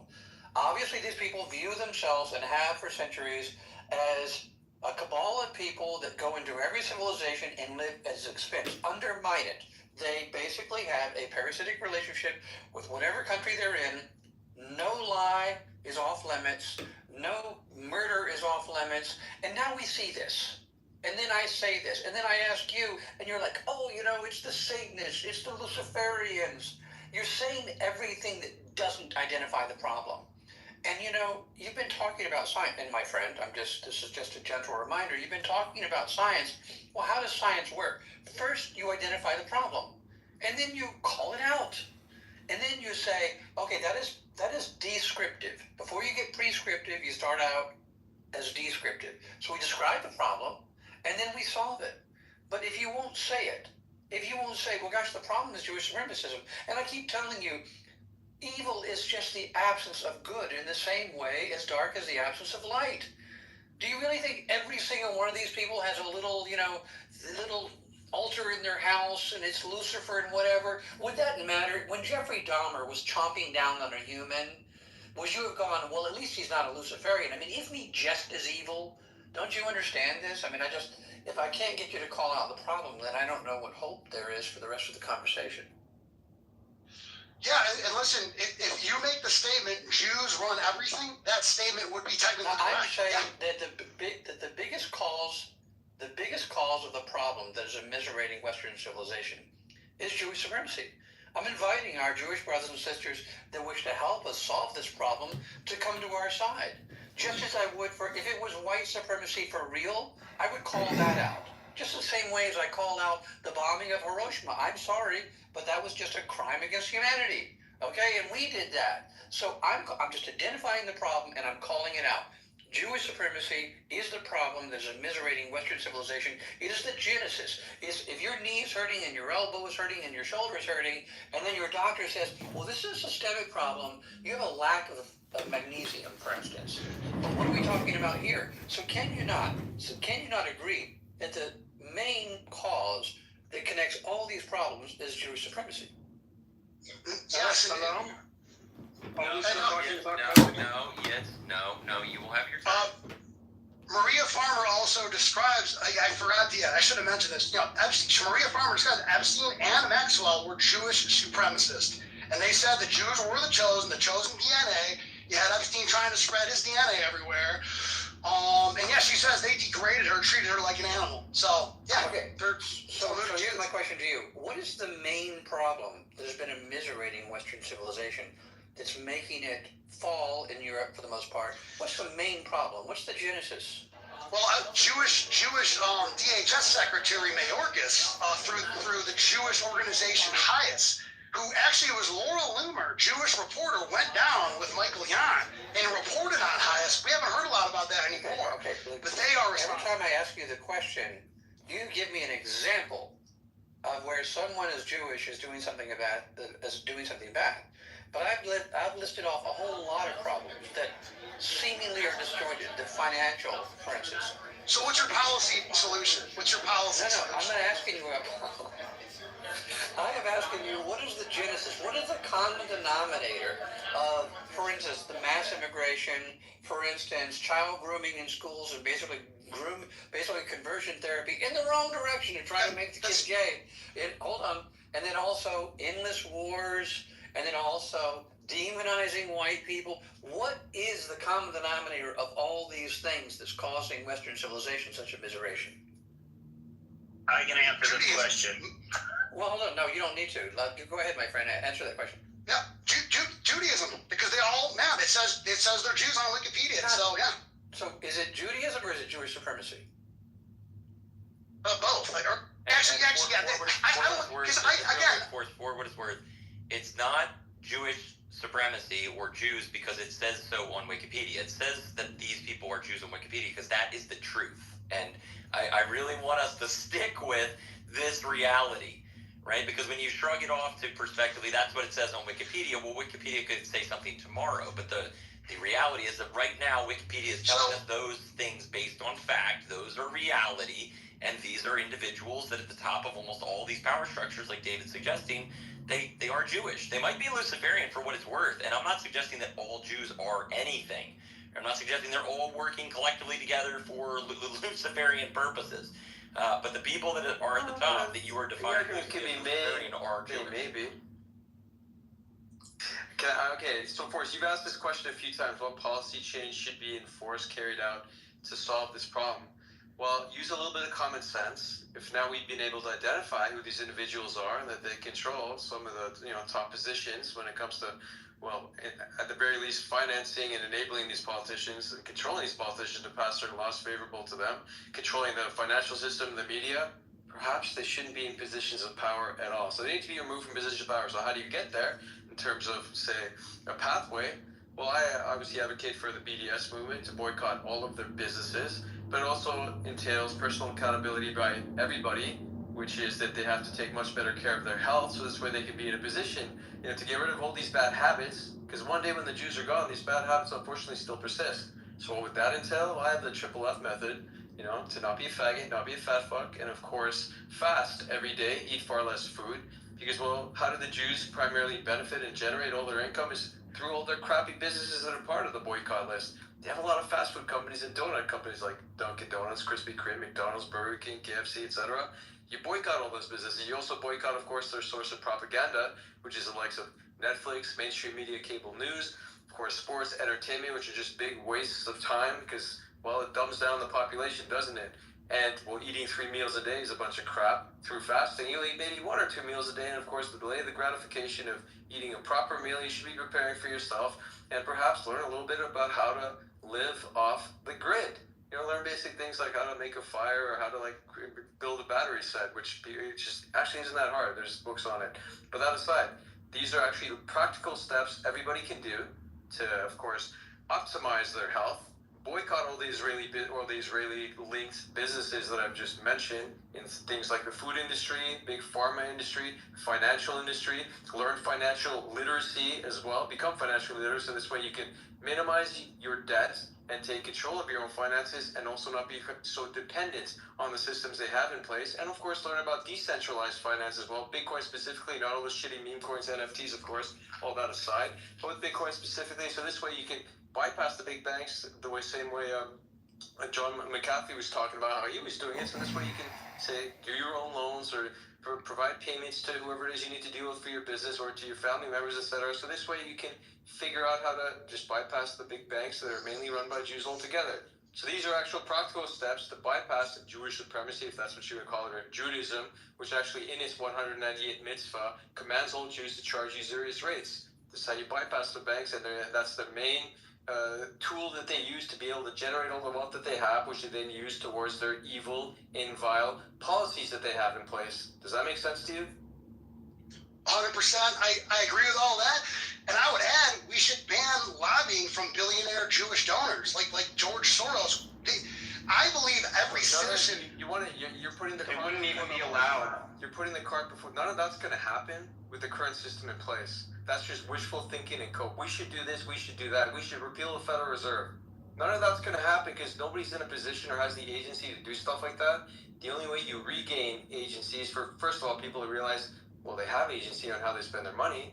They shouldn't be spending money on any Jew-run businesses. That's an easy step everybody can do. Imagine if everybody fasted every day, ate far less. What would happen to all these bullshit fast food companies if nobody went there anymore? Nobody went to the movies anymore. Nobody subscribed to Netflix. And hardly anyone was using banking, for instance. They were all just using Bitcoin to be able to buy stuff that they need and whatever online other features that were available to them. Can you imagine a world like that where you completely bypass all of these Jew-run businesses Then do you think they'll have money to be able to buy off politicians through AIPAC or ADL, or of course JDL, that's actually still around, UDP and UJA, all these Jew-run agent or these lobbying groups that control politicians, AIPAC specifically, of course, they wouldn't exist anymore. And because the governments wouldn't have any more money to be able to raise from people that, well, aren't really spending that much money, and then, well, tax rates go down and the system gets what? It gets bankrupted. So the system has to be destroyed from within before you can get to a point of being able to not have any more Jew-run lobbies, because then Jews can no longer be in positions of power because they've lost their agency while we have regained ours. Does that make sense to you? So you can sit there and cope and say, ban all the Jew who run foreign lobbying groups. Good luck with that. It's not just Drew run. They also run Big Pharma. They run the real estate with lobbying groups like, of course, BlackRock and Blackstone. They own the majority real estate between the two of them in America. They also run Big Pharma with all the major farms as well. Like the biggest farmland owner is Bill Gates, for instance, who's actually a Jew. He just hides his Jewishness. So you have to attack the problem at its core and its cause before you can get to policy changes.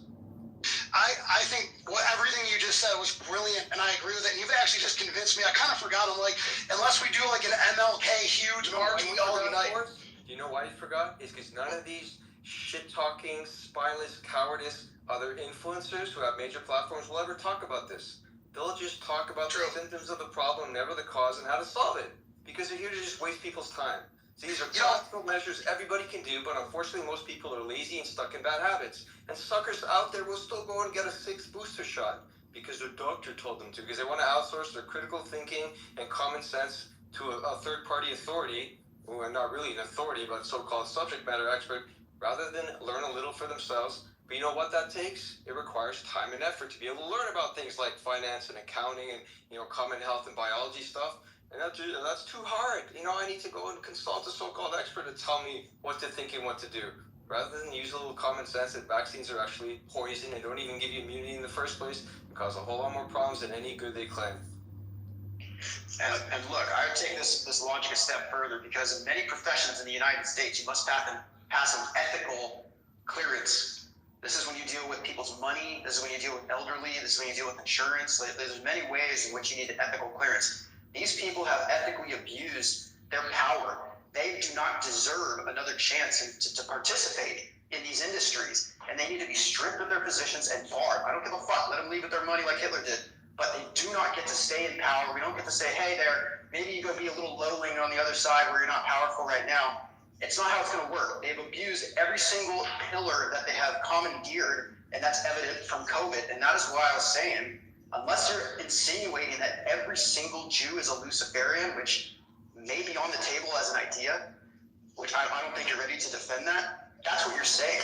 Because every single person who played complicit, who appealed to authority, who sat there and fucking argued with you in front of other people on the efficacy of a vaccine that didn't do anything and harmed people, like irrefutably right off the bat, they are part of this. Why can't we just call them evil? They are part of this apparatus. Is evil good enough? Isn't evil good enough? Can we agree that they're evil? They're for sure evil, but they're also all Jewish. And the other thing too is when you talk about lobbyists, I mean, we're kind of past that, right? I mean, we have our Congress all going to Israel to make a humiliation ritual, and they come back and essentially they're not just lobbying for Israel, right? They're actually passing law for Israel, all right? So, you can talk about your lobbyists. And that's treasonous. It's traitorous and treasonous activity, and that we have a way to deal with that with our Constitution as well. And that is a step above the people who have simply been towing the line and repeating and regurgitating this bad science that ended up hurting Americans, Gentiles of all types, and literally everyone on the fucking earth. So it's more than that. Yes, but as Herr Nietzsche said, the precursor to all covenants is balance, and a piece of paper isn't going to save you. Decide, it's treason. I keep telling people to turn the chessboard around. Those people are looking back on you and go, so? Like, we make the rules. We're the people in power. We make the rules. We don't care. We don't care about your stupid constitution. They don't care about any of this. The first step to solving a problem is just really identifying it. We're not talking about incompetent firemen. We're talking about dedicated arsonists. So I'm so tired of hearing citizens go, hey, you work for us, man. Really? Is that the way it looks? Who's the employee here? Explain to me the order of power. You will do what you're told. They will send people to your door, confiscate more of your possessions. I'm sorry, but we need emancipation from these people. That's what we need, emancipation. So stop thinking, and then there's the last one, the wrong people. The wrong people are in charge. It's just an accident. No, it's not an accident. Hola, Esmeralda. Hi, John. How are you, sweetheart? What are you up to? Nothing. I was about to head to the gym. What are you doing? I'm about to go to this cafe to catch up on reading. Oh, you're doing work, huh? Yeah. Are you Then I'll be done for the rest of break, I think. are you out in what is it, Bolingbrook? No, I'm in, I think, Older Park. Oh, okay. No, that's not true. I'm in Avondale. Okay. Yeah. Do you want me to come pick you up when you're ready? Oh, are we? Yeah, well, I'm gonna grade a little bit, maybe like an hour. What time are we meeting? I was calling to ask. I didn't make an appointment for you because I didn't know your, schedule. So, I mean, I can be ready in an hour and a half to come scoop you up if you want to blaze before we go. But we need to make you an appointment. Would you rather go to hip first and like do threading and a little shopping? And are you sure you want to do a $200 facial, or do you want to like break that up and get like a mani-pedi and then like a 30-minute facial and not all the extra stuff? Like, just figure out what you want to do, and then we will go. But your Xmas budget for the day is $300, so split it up how you want. That's fun. I like that. Let's see. Well, now I have to do math, so I'm like, I don't know. I need a minute. But an hour and a half seems like a good time to meet up. Maybe, yeah, we can go to maybe we can go to the spa first and then go to the hip so we're not on a time crunch. Okay, we'll just figure out what you want to do, and if you need to call to make an appointment, because maybe they don't have availability. So figure out if they have availability and if that's the location, or if there's something closer that has availability, or whatever you want. So just think about it, and then I will text you in like an hour. Okay. Do you want to call and make the appointment for like sometime around 3 if we're saying an hour and a half? Or 4? Sure, no problem. Okay. But think about it. Think about how you want to spend the money. Oh, I see. Well, do they just have like a hydro facial? Well, see, I didn't actually go through all their pricing. Like, that's why I would just spend like 5 minutes calling. Yeah, just call them, because you're gonna talk to their front desk and then ask her for like a Christmas special from a new boyfriend, and you want a little discount, because they're just gonna, because it's all about time and what they decide to throw in, for your facial. And at hip, they do threading, and maybe facial. Like an eyebrow threading? Like a whole face threading. It's just the Indian women with the string that sit there and thread your whole face and do your eyebrows and like everything. They do your whole face. They do everything. Even your hairline.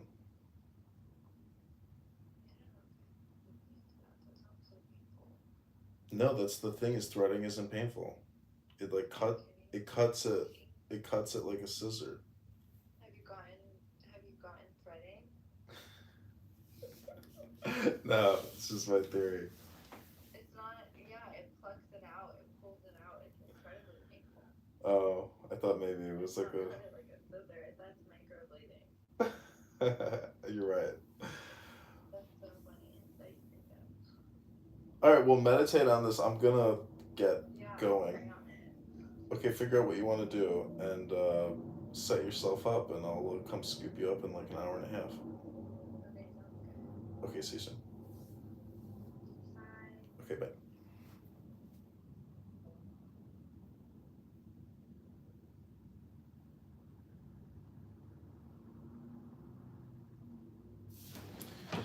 $300 Xmas budget gift. That's it. That's separate. They've already been paid back in spades through the tax dollars that have been paid to them, which is close to $1 trillion+ now a year.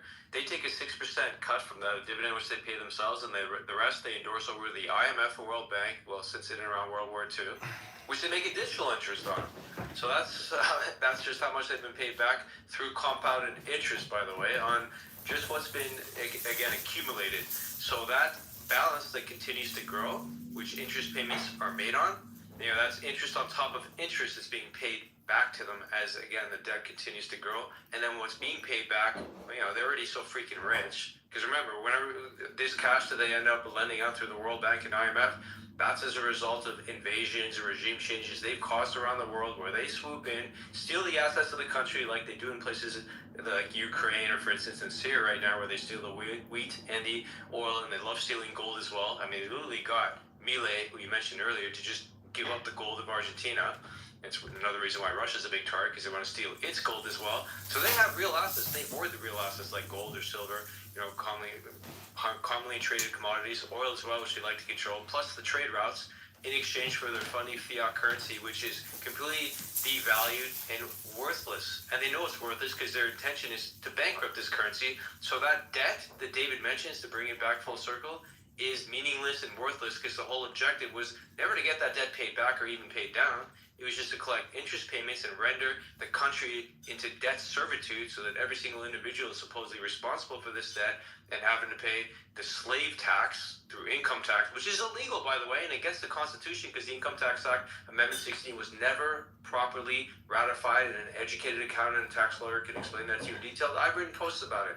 So I'm not telling anybody to, of course, engage in tax evasion. Consult a lawyer, do what you got to do to minimize your taxes legally. But just to point out what the laws of the land actually are. They're in violation of the law by, first of all, delegating monetary policy and, of course, the monetary policy and also currency issuance to a foreign policy registered in the 1 square mile city, London. That's illegal. But it's also legal to charge people income tax as long as they have. Where they use the excuse of being wartime to raise war bonds. Well, that's a bunch of crap, because the U.S. technically isn't at war with anyone. I just want to add on about the banks and the banking system. It's a fraud, because the more money you have in the bank, according to fractional reserve banking, the more they can actually lend out and charge higher interest rates and keep collecting more money and stealing it. You don't even need that anymore. That was back in the day. Now there's zero reserves. Federal Reserve doesn't need any reserves in the bank. They can just issue new loans out of thin air. That was back in the day, where they needed, it used to be like 10% reserves. They could lend it, I have $10 in the bank, they could lend it 100. Yep. They don't even need that now. They can lend 100 with zero in the bank. That's going to collapse the whole system. And you know what? Good for it. But also wanted to go back and touch on what the force was saying about fractional reserve system. The fractional reserve system you just described is fraud. Yes, and they're doing it legally. Yes. But let me go back a little bit, and I just wanted to say what Ian and David were speaking on earlier. And in simplistic terms, if we want to start awakening people and guiding them, leading them to the truth. Of course, you can't get them to accept it, because that falls on them, but at least you can bring receipts, you can show them. It would be absolutely preposterous to even say anything about someone being Luciferian, because you will never be able to find that receipt or that research. So the simplistic matter is, if you want to change people's minds, you have to keep it simple. You have to, because not everyone is as well informed as the speakers in these panels. The normies aren't thinking about things in terms like this. It's because, they read their Bible. They listen to the Jewish-controlled media, and all of that stuff. But as soon as you can show them what it is for it is, and not bring them some type of radical terminology of Satanism or Luciferian. We all know evil is evil. Good is good, like David had pointed out earlier. But the whole point of the message is to at least let people know Epstein was evil. I think our current president is evil. The three amigos, Casablancas, Donald Trump, Jeffrey Epstein, grooming and scouting, in quotations, little girls And it's just absolutely, and now we know our current president is a Jew. It's true. He said it. He was manhandled by Mark Levin on stage. So, I mean, just show people that stuff and just be real, be honest. Don't go too far into the weeds. Don't go down any rabbit holes. Just keep it simple for the people to understand what we're seeing. That way you can voice a good enough plan, I guess, course of action as to what to do. And True Teller, I want to add on to what you said. Learn how to grow your own food, man, because Monsanto's and whatever they got with their food ain't food, man. And there's so much, what's the word? I can't think of the word. Man, when you go out and you pick your own cucumbers and you cut them up and cook them, it's gratifying to know, hey, I grew this. I'm sustaining myself on something I did with my hands. And I'll concede the mic after that. Thanks for allowing me to speak. Plenty of good recipes out there, so you don't just have to cook up cucumbers, Sea Looper. I do more than cucumbers, brother. I was just using that as an example. Joking around, trying to keep it light. Yo, Facts. But True Teller, I really think you nailed it. I didn't even think about it like that, but yeah, it's going to be, I think, the surreal solution. They have the weapons, they have all the power, lasers and everything else. It's going to be decoupling, and I would even go so far as to say, maybe start a Gentile network of people who own land and have chickens and grow their own food, and just we need a way to, because they are going to collapse the dollar, and when they do, they're going to try to bring in this, Bill Gates' 666P system, and we have to be on their, the Jewish AI system to buy and sell, run by who runs AI. Everyone, who is it? Larry Ellison, right? He says he's going to watch all of our moves and watch us like a tyrant dictator. Jewish Larry Ellison says that. So Operation Stargate, they want to create a surveillance state so that everyone will be on their best behavior, and it's specifically Alex Carr, Peter Thiel that run, of course, Palantir, and they've got Carbon 911 as well, which is another surveillance software, and OpenAI, which is run by Sam Altman. So it's that click. And in addition to that, in addition to all the COVID stuff, with Epstein front running this conversation, he invested with Thiel in Carbine. He was part of the building this surveillance apparatus that would eventually go into place to almost 25 years later. And so we want to talk about when COVID started and who was responsible for it. Yes. The fucking groundwork was so far, some of us were kids. You understand that? And so that's where this goes. And that's why this is not some ridiculous satanic problem. They didn't create Palantir themselves. It came through the government, through the Information Awareness Office. But because that project was so unpopular and it was overseen by Oliver North, from around Contra Scandal and Richard Pearl, then they privatized it and passed it off to Peter Thiel, Alex Karp, Joe Lonsdale, and company. 2 or 3 are Jews, the other ones, aspirationally Jewish, just so we're clear. And then they, of course, started building up the algo in Iraq and, of course, Afghanistan as well. Of course, it was funded through In-Q-Tel, which is an arm of the CIA, the financial arm of the CIA. And then their only customer, by the way, until 2008 was the CIA. Just a coincidence? And Destiny knows lots about this topic. And Yitz is dying to chime in and say, don't blame the Jews. It's also important to note, too, that Carbine feeds data into Palantir. And Carbine is in all of the municipalities. Not all, but a fucking lot. For those who don't know, it's a 9/11 surveillance software that can geolocate you, track the call, figure out personal details about you every time you call in if there's 9/11 emergency call. Oh, nice. Yeah, not even limited to 911 either. These are civic home functions, right? You're reporting a fucking tree down and you call the other 11 number. That was part of the system. It still latches on to your identity. It's Unit 8200. Of course, Ehud Barak, Jeff Epstein funded it. And guess who's a member of the advisory board? Michael Chertoff, former CIA lawyer, also, of course, descendant of Talmudic Jews, Mr. 9/11 co-conspirator. Patriot Chertoff. Yeah, just one. I do want to circle back around for a second, because we are on such a good track around what Truth Teller was saying.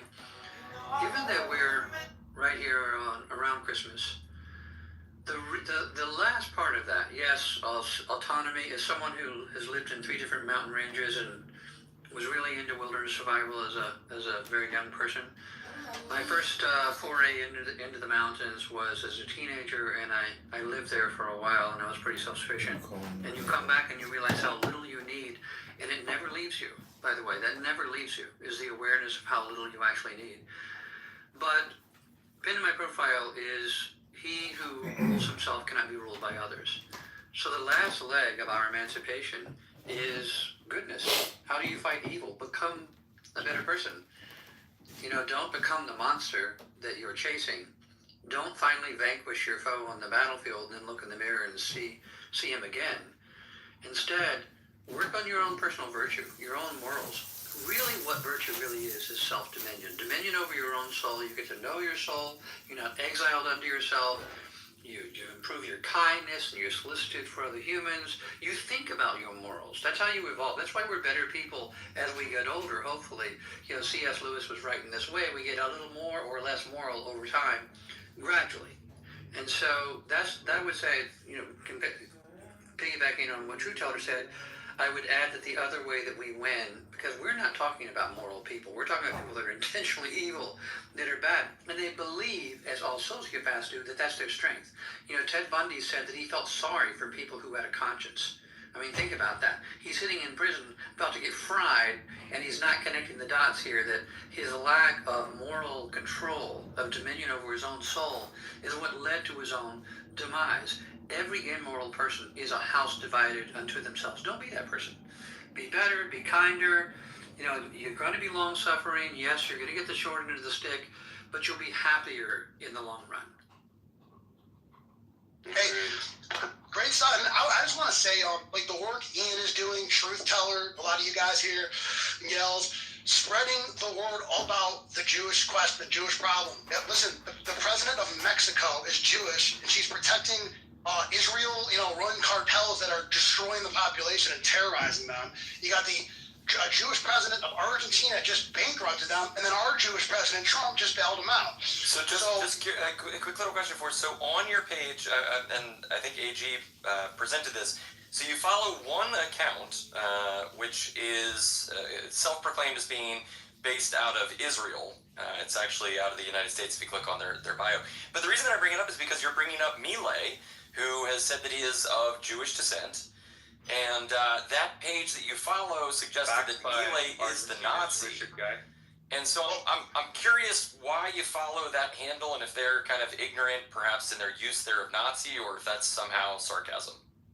I got to be 100% honest. I got to look into that, and I will unfollow immediately when I find that out. Well, hang on, because it's not as if I'm talking to somebody that follows thousands of people, and maybe one weird one slipped in.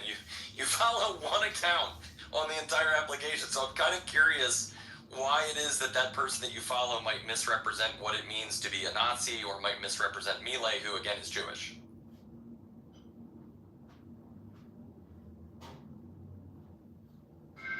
And don't unfollow just because Ian said so. I mean, do your research and think about it. I mean, think for yourself. Oh yeah. Oh, 100%. And yeah, honestly, this reason might sound stupid, but the reason I did is honestly I just felt like he had a dope, badass picture of Jesus. Wait, hang on, pause. I like to say. Hang on, Forrest. You follow one account on the entire application. It cannot be as simple as you like their profile picture. That's kind of a wild claim to make. I hate to say it, but it is. There's no way that anyone listening can possibly believe that you elected to follow a single account on this entire application, and that it's. I've seen him post against Israel too. That's why I was like, okay, yeah, this guy's cool. No, I'm not denying that, but you don't find that kind of strange, like the one account on the entire thing. Listen, honestly, it's more just a statement. Like, it's a simple, small account like mine. Like, I'm not monetizing this. I don't plan to make money off this. I just came on here to expose the Rothschild. That's it. That's the whole reason for my account. Is this your first account? Your first account? Yeah. I actually I had an account, Real Keeney. And actually, I was retweeted by EcoHealth VP Andrew Huff with my old account. I did a good infographic on Anthony Fauci literally paying off scientists in February of 2020 to say it didn't look lab-made, even though their email said, oh, well, this is lab-made. And he actually retweeted my infographic. Then I got banned. I forget why. I think I was going after Elon, calling his mom a witch or something, but he didn't like that. So Well, look, I don't mean to be critical. I just found it a little bit unusual and perhaps noteworthy. And look, if nothing else, Forrest, one of the beautiful things about this, look, we set up this space to talk about COVID and its links to Epstein. I really wanted to get there. We went roundabout ways and went past and maybe way into the past. We talked about the Khazars. We talked about Russia. We talked about Ukraine. We did not really get to Epstein and his links to COVID as much as I would have liked. But the thing that we did do is we got to have a conversation around, is it evil and Satanism and Luciferianism, or is it just people who supposedly are Jewish? And I say that based on both religion and also ethnicity. I think we've made a connection there. I think you've conceded that, yes, it seems like they're largely Jews. And you also walked through conveniently a lot of the things that would run antithetically to that suggestion, like, oh, it's the Rockefellers, and you talked about who funded that. You talked about the Illuminati, and you talked about who funded that, and it keeps going back to the same set of people. And so what I'm going to do is the following. I'm going to put a pin in this idea of the Epstein connections to COVID. And I say that because I want to make sure that we do a space specifically on that. But for that, I think what we'll do is we'll hold that space with AG, who I know has done a lot of work on it. And we will certainly have Destiny in that conversation as well, who has had her hand up very patiently for a long time. And so maybe what we can do is we can bring Destiny into the fold, who is, I feel like her arm's about to fall off. And I would love, Destiny, if you could give kind of a condensed rendition of some of the connections between Epstein and COVID at its origin. I think it's a very important thing. Like I said, we'll do an entire space with AG on that. But Destiny, if you could do that, that would be wonderful. And then what we can do is kind of go around the hands, circulate the conversation a little bit, because in the next 45 minutes or so, I want to make sure to be able to wrap that up. But I want to make sure that individuals that have been waiting patiently, like yourself, Destiny, have a chance to speak, including Yitz, who's down there, which brought us some humor yesterday, and I'm sure that we'll get some funny little back and forth with him. But I want to thank everybody for being up here. Forrest, I want to sincerely thank you for all the research that you did, that you brought into this space, as we had kind of that focused discussion with you on it. We went, like I said, around a lot of things, and if nothing else, I appreciate your ability to then, let's say, come to the conclusion where you said, okay, maybe you're right. Maybe there's something else going on here with this Jewish power structure. It takes a far bigger man to look at their worldview and maybe admit that there might be some holes in it or areas for further research. Not saying that you did anything wrong or anything along those lines. But it takes a much bigger man to do that than it does to just reject that which is presented in front of them, to stick to a narrative that they prefer to do so. So I really appreciate that. I appreciate everybody being in here, all of these listeners. And with that, let's kind of open it up to the floor, and let's go to Miss Destiny. Well, he would never come. I'm waiting here for a minute. I was like, okay, I definitely came in here with the COVID, but worth the wait, I guess. I'm grooming my dog right now, anyway, so it's fine. So COVID and Epstein. So I've rated your pill with lots of documentation about what I'm gonna say. They're all sourced. I always sourced. But there was a essay that came out in like 2016 maybe about Bill Gates and his soiree with this young 23-year-old Russian girl that was hooked up with him, that he cheated on his wife for, by Epstein, right? And that during some amount of the Bill Gates many trips to Epstein, and Bill Gates, of course, is integral in public health because he's weaseled his way in there over the past 20 years and solidified himself as the, philanthropic backer of some of the most horrific initiatives that we've ever seen, including and not limited to the vaccine campaigns throughout India and Africa and the United States. And so anyways, he was really close with Bill Gates, and one thing that was discovered during that Breitbart article, which was later confirmed by Bill Gates himself during an interview on 60 Minutes about their relationship, is that Epstein wanted to be part of a health fund, a big ticketed, like elite-run health fund, essentially. This did come to fruition. This is now called the Global Health Investment Corporation and the Global Health Investment Fund, which was a large backer of many of the companies that were the backbone of Operation Warp Speed. And they worked with JP Morgan and Jamie Dimon to do this, and he was essentially blackmailed, Bill Gates was, by Epstein to create this union, because he couldn't have done it on his own, just his own name. But if people don't know, Epstein was heavily involved in science, into being different type of science, different science endeavors. He had a personal interest in it, as well as padding the pockets of a lot of institutions, namely MIT's being a big one, the New York University system. There was also very heavily funded by him, so he backed a lot of important people. He was definitely close with Nathan Wolfe, who this was mentioned by the gentleman earlier, who was somebody who worked with Metabiota, somebody who worked with Global Health or Global Virome, and now that's been called the Institute of Forecasting or Institute of something Forecasting Services. I put it in the purple pill.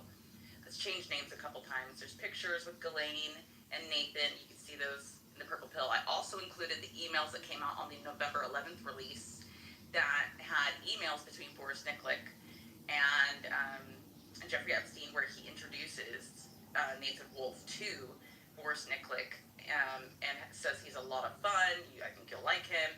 And so the introductions were heavily there. The Global Health Investment Corporation is probably one of the bigger things that people don't talk about because they were integral in the founding money for Moderna. And of course, if anyone knows anything about Epstein, he was heavily involved in Harvard and the people there and a lot of the professors. And that Moderna was a Harvard creation. I mean, well, flagship hirings was Harvard, was what helped to push that to the forefront. And so, like, there's no way to parse it that it wasn't connected. The backing and the money that brought forth Moderna, a lot of the other companies that were also involved, like Martin Novak, had a lot of input on COVID policy through a lot of what he published during COVID. So there's a lot of ties in between them. I don't know if I could provide any more off the top of my head, but definitely Nathan Wolfe is a big one, and the Global Health Investment Fund through Bill Gates is massive. Well done. Well, that's incredible. I didn't know. You're telling me there's an email, because I assumed because it was all 2011 when it was Epstein meeting with Boris Nikolic and Gates and the bankers. I didn't know. You're saying we have proof that there's an email that Boris Nikolic introduced Nathan Wolfe to Bill Gates? No. The email is an introduction to Nathan Wolfe between Boris Nikolic and Nathan Wolfe that was set up by Epstein. That's incredible. Yeah, I put it in the purple pill.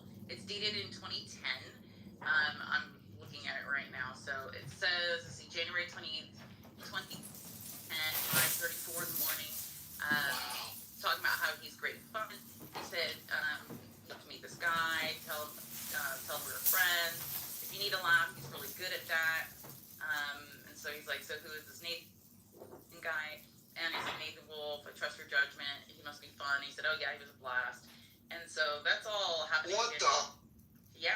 And so that's all in You literally just clinched it. I mean, that clinches it. Epstein, he's literally an Epstein, and that's probably why he thanked Jeffrey Epstein in his book Viral Storm. Absolutely. Unbelievable. You just nailed it. You got the smoking gun. That's it. Thank you. I did publish that already because I went through the files by hand. Obviously, not the new ones have gone out. I haven't even started on the new ones. I'm still going through. I'm like 12,000 for 5. So that was one of the ones that came out, I think, in tranche number 3 of the emails. But I have the link in there if anyone wants to actually go get that. The actual number is 030495. That's the email file. The Boris Nikolic, Jeffrey Epstein, and Nathan Wolfe introduction emails. So. That's okay. And so I just want to make this point again. This is how we're tying it. So Nathan Wolfe, he headed this global viral project. We know that because unheard.com has done actually the best article on it. I didn't link to it, but I have the image of it so you can find it. Did virus hunters cover up the lab leak by unheard.com? Amazing article because.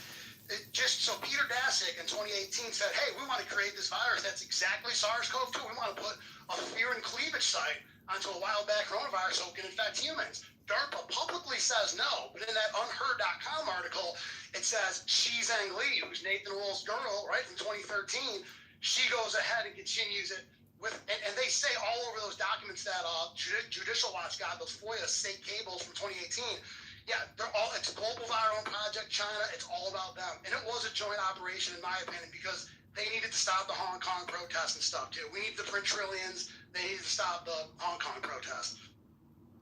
Yeah, there was there's also an instance, and people didn't look into it heavily, but there's a CIA operative named Michael Callahan who was integral with the early COVID actions that were going on, including like the Princess Cruise. He was the one sent out there to handle that situation.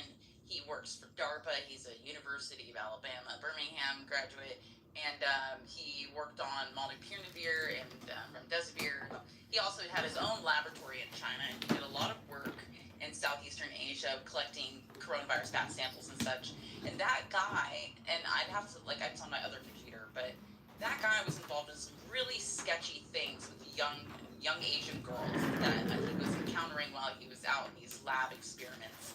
And just the fact that he is so heavily CIA and managed to stay completely out of storylines about his role in all this tells me that he probably had a much bigger role than people will know. It's probably because he also is somebody that's, from what I can see, has a lot of indicators of somebody who's possibly involved in child trafficking, and especially just because he had a lot of pictures of some of these village girls that he was very friendly with on camera. Like, those have been scrubbed from off the lab website, but they were, very questionable, kind of just weird photos, and you make you think twice. But the CIA underlining element with Nathan Wolf is really important for people to understand, because when he got involved with Metabiota was, and I've done threads on this, like out the wazoo. If you care to go look, just type in Metabiota on my page and you'll find him. Metabiota was invested in 2013 by Hunter Biden, right, who at the time was on the board for Burisma. And 1 year later, or 2 years later, In-Q-Tel gets a buying stake inside of Metabiota as well, which again is Nathan Wolf's baby. So they immediately have a dealing with CIA. You don't work with In-Q-Tel without having a relationship to CIA. It just doesn't work, okay? They are one and the same. And so Hunter Biden was also working at the time with them, Metabiota and Black and Veatch in Ukraine, which Ukraine was seriously known for trafficking, big time. Before the Ukraine-Russia war, that's what people would think about in the West when you thought of Ukraine. You thought of trafficking, often corruption and trafficking, but that kind of got covered up really quickly when Biden went into office, and they tried to paint them out to be this really great, struggling nation. But the In-Q-Tel element was really important because they were behind the backing of other companies that put out the actual vaccine, not just the people that were behind the gain-of-function research funding. So it's really interesting ties, but they're definitely there. And I definitely implore people to go take a further look. I put a lot of threads in the Purple Pill. Lots. Here's another fun one, Destiny, and I think we've probably gone over it, and I gotta go after this because I got shit I gotta do. But Metabiota and Rosemont Seneca, along with Munich Re, created an insurable asset out of pandemic risk during this time. And it was I think it was 2015 that happened. Do you know what? 4 years pandemic took place. And I will show you a lot about Venezuela. Venezuela did stuff. I'll tell you where it comes from. See the DNA? I'll show you. You don't need it. But some people, they're doing stuff where, how to attack a nation without war. And other things that they're doing is that. Plus, there is a cure for everything. For everything is cure. So what it is they work on. Thank you for that. But I was just talking real quick. I gotta go. So I was gonna say bye to my friends here. But isn't that funny, guys? That they produce not only the pandemic and the vaccine, which is a 2-stage bioweapon, they also produce the conditions to extract liquidity from our entire economy. Do you have anything written about that? I do, but my profile's all locked up. So, and I got tons of paperwork. And you know what? I'm gonna come back and do a big space with Ian because there's a lot that was missed with our friend Forrest here, even though he did provide us a lot of information. Oh yeah, to back you up, they literally, the Federal Reserve and BlackRock during COVID, Liberty Savage, his account does a great job covering this whole thing. I think his name's Liberty Savage, but yeah, the BlackRock teamed up with the Federal Reserve and just said, hey, we can just print money at will now, or something like that. That was also done, but I mean, the entire mechanism itself was meant to, on a third level, extract liquidity from this country and all Western countries, and it's accomplished. It's being accomplished right now. Oh, and you can look at that from a couple different layers, right? Inventing money, the sicknesses everyone have. Oh, look, everyone has cancer now because of this shit. You know what the fuck? I can't even describe the growth rate of cancer expenditures. You look at it on a graph and you fucking gasp. And that's what you have to look at. They publish the stats. Yeah, they killed a lot of our fucking friends and family. And you know what? I bet I would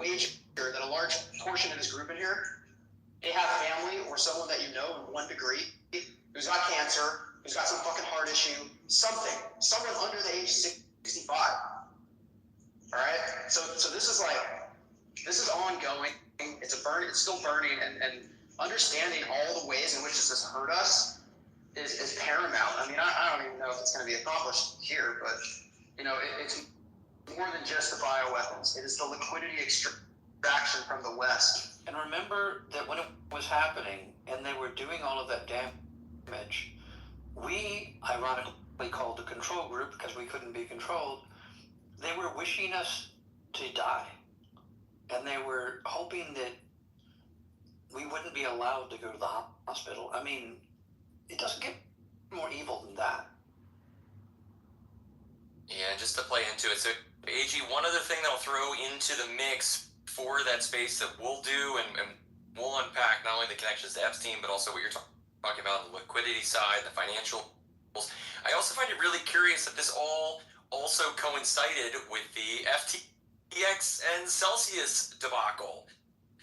The two crypto exchanges that, It did. And Voyager, there were 3. Gosh, the lizard people.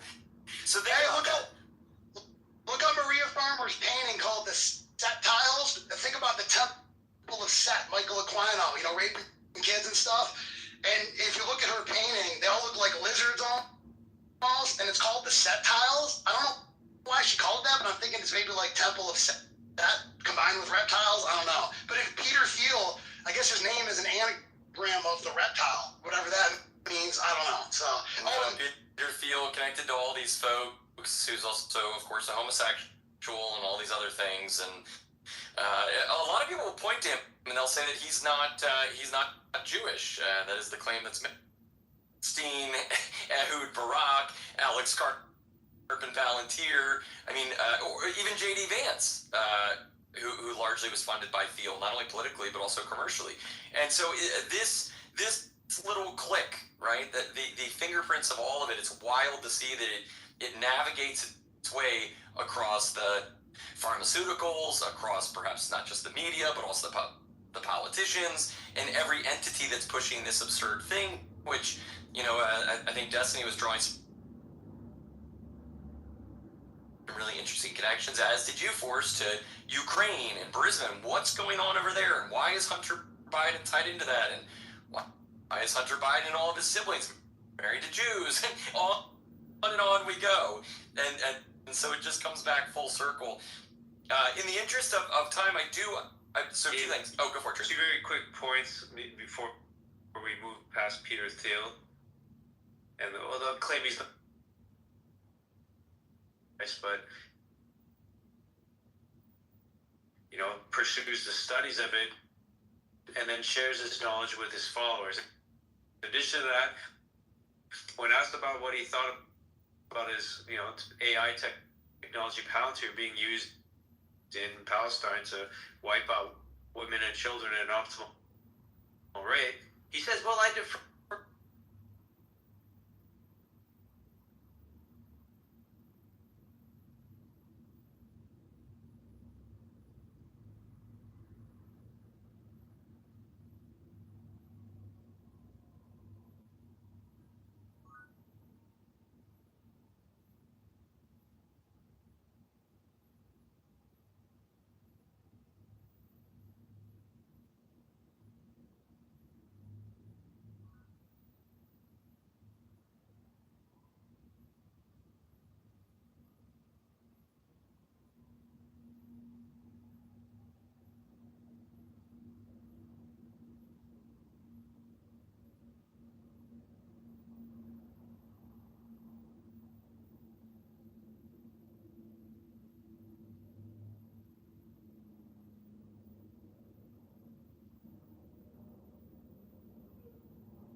same time, like a little bit after, like later into September, after Charlie would have already been there.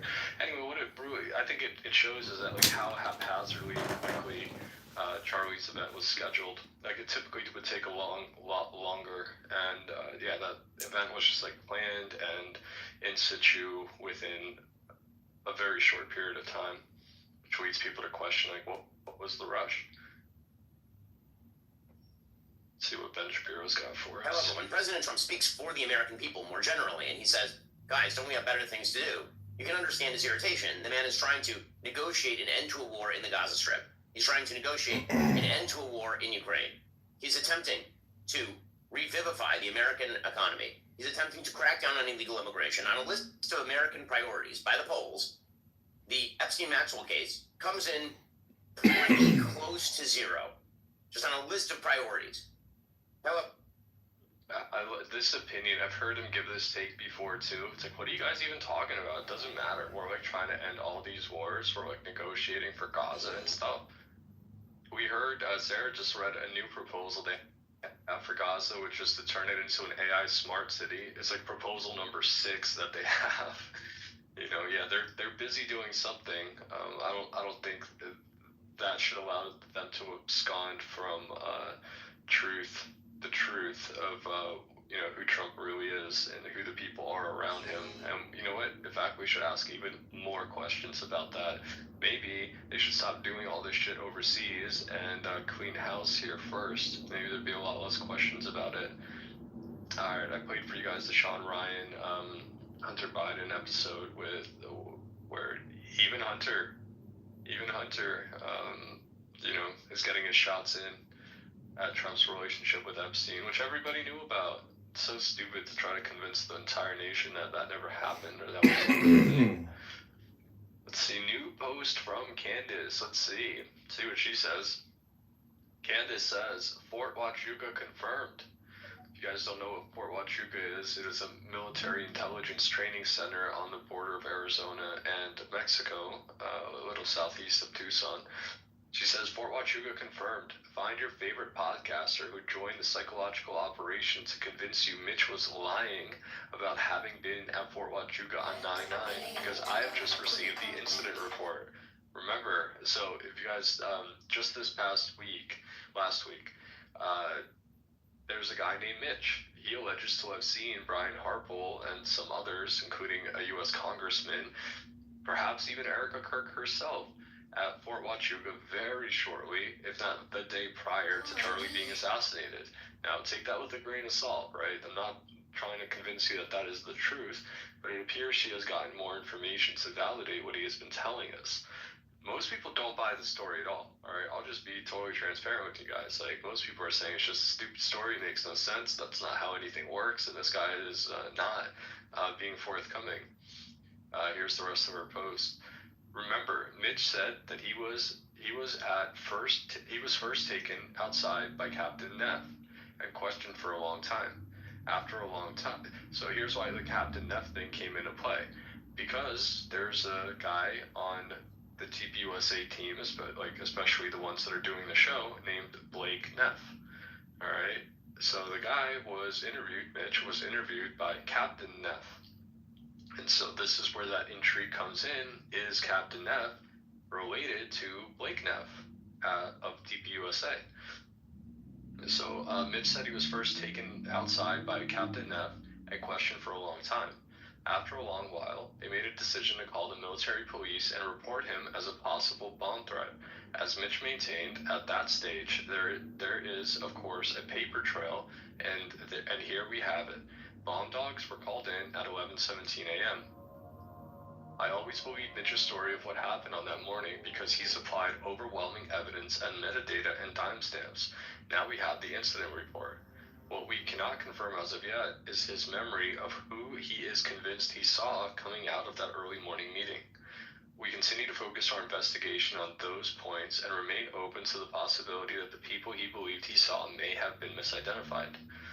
But this morning meeting is clearly important. They are sending out everyone to try to delegitimize it. And then she puts out her tips email and get more information. So yeah, I mean, it does appear I mean, I don't know what necessarily this proves or doesn't prove. Yeah, it says September 9th, 2025 at 11:17, Fort Huachuca Military Police Station was notified by Daniel Head of a suspicious individual at the Southwest Border Mission Headquarters. OFC Navarro, OFC Johnson, Sergeant McCaslin, were dispatched. Upon arrival, patrol spoke with CW2 Daniel Head, who stated that the individual entered the building with a backpack, making concerning comments. The backpack had been taken away and placed outside on the north side of the building, and the police were called the police station to report the incident. Sergeant McCaslin requested K9 to sniff the bag in the vehicle. A gray in color Chevy Equinox plate, I think it's the plate number from California, for the odor of explosives. So basically they got a K9 to see if there was a bomb in the backpack. They made contact with the individual. They identified the individual as Mike Snow. Alright, so I think what happened here is that the morning that Mitch has nothing to do with the bomb threat itself. He just so happens to, like, his story is that he was at Fort Huachuca on the day before Charlie's killed on 9/9. And he brings up the fact that there was a bomb threat called in, I guess, as he is there. And the bomb threat has been verified. It says Mr. Snow stated that he used to work in the Joint Task Force in the 80s while he was in the Army. Mr. Snow also stated that he was threatened by cartels and needed to talk to someone about blah, blah, blah. Evacuated a suspicious package. The building was evacuated and patrols secured both the entrances to the area. So this is where, like, it does get a little bit weird, right? So if Mitch just happens to be at Fort Huachuca, it's very likely that he is not going to see a lot of people who are in those buildings. You know, I mean, obviously they're in their own part of wherever they have business at Fort Huachuca. Now, because there's a bomb threat called in, well, everybody has to evacuate, right? So it flushes everybody out of the rooms that they're in.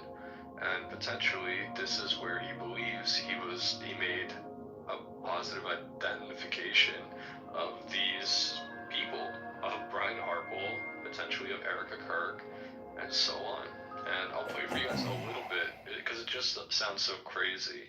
By the way, Ian Carroll's been streaming. He already streamed today. His title is, "We're naming all the men in the Epstein files because the DOJ won't." So let's see if we can get an index of timestamps. I'll try to play through some of that. I don't know if, again, I don't want to go full Charlie Kirk here, but I am actually kind of interested in this Lucky Palmer interview. Lucky Palmer went on Molly O'Shea. We'll see if we can get a couple of clips from that too. I don't think Redacted is streamed yet. I don't know, I think Candace might be off this week for the holidays. If anybody wants to help up, you guys got something. I know I'm just kind of rambling through. There's a lot of good content. Up here. Kind of trying to aggregate. Alright, let's see if we have. I don't know this episode. I think you should absolutely share it. I think the entire thing stinks, and I could say this. The day after, I talked to a high-level CIA official. Very high. And he told me, I don't even know if I should. I think you should absolutely share it. He told me because these that Muslims are using the FBI is not cooperating with him. People think about all kinds of bullshit. And but what they really he do is is trying to corroborate potential foreign influence and was getting blocked out of every opportunity to confirm with the 9/11. And it was written off as no foreign influence less than 48 hours after.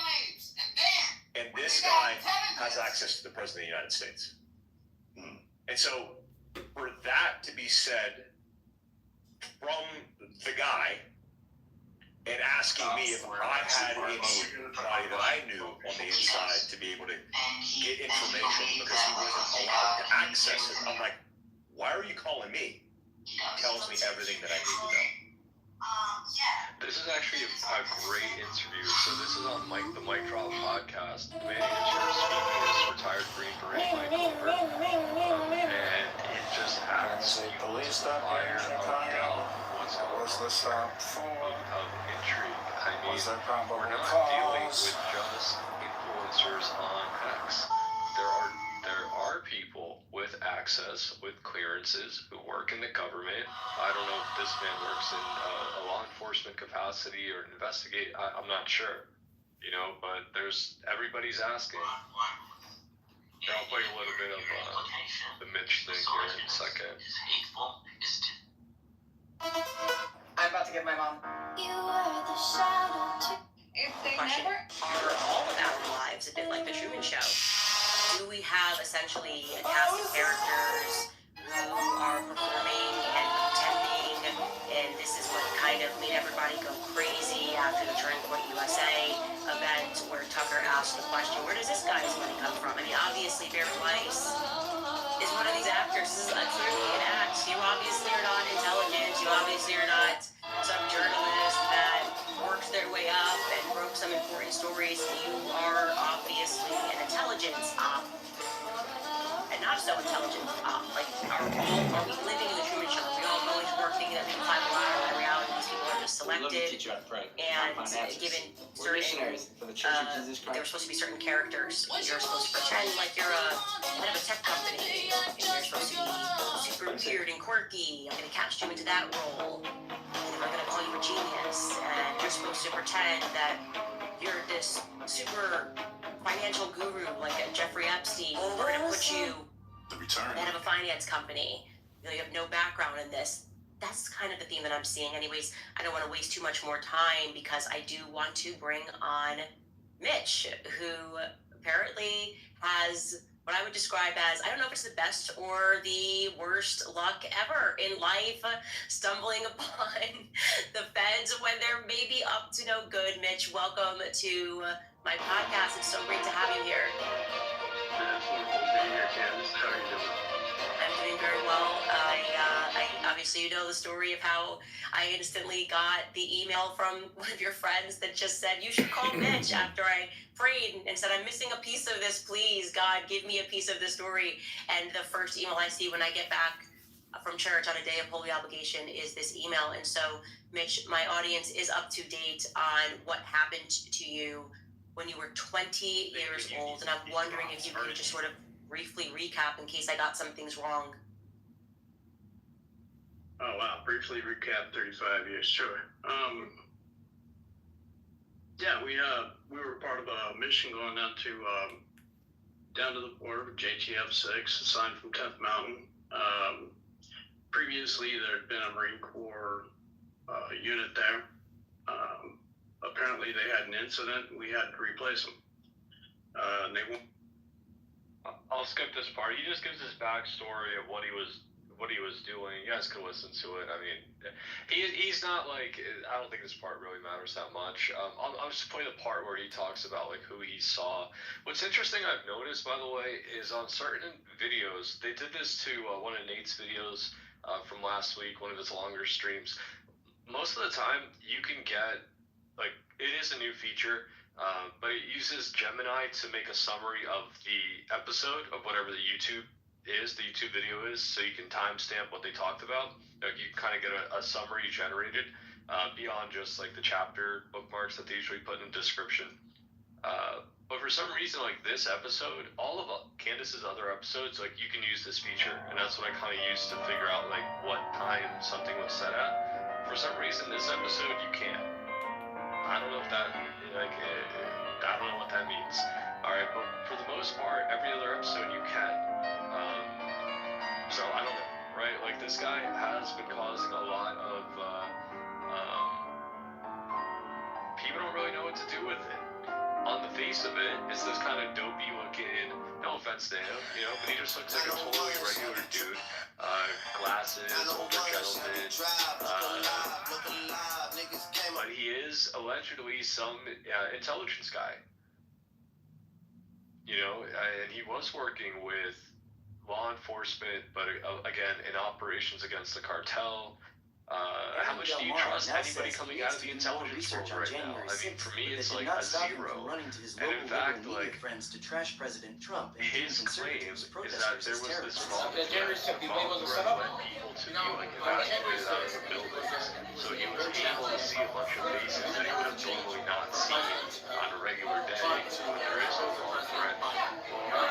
If he worked there, I'm sure he has contacts. He'd be like, hey man, never guess what happened at Fort Huachuca today. Oh, there was a bomb threat, blah, blah, blah, right? And we had to evacuate. So now he has that information. I'm just saying, like, I can kind of see how somebody in that orbit would be able to construct this entire story without having actually been there or seen anything at all. And now we're talking about this whole, like, chain of, who did he see there? And I'll try to find the part where he says he saw Erica Kirk. Yeah, we went to work, and it didn't take us long to pinpoint this.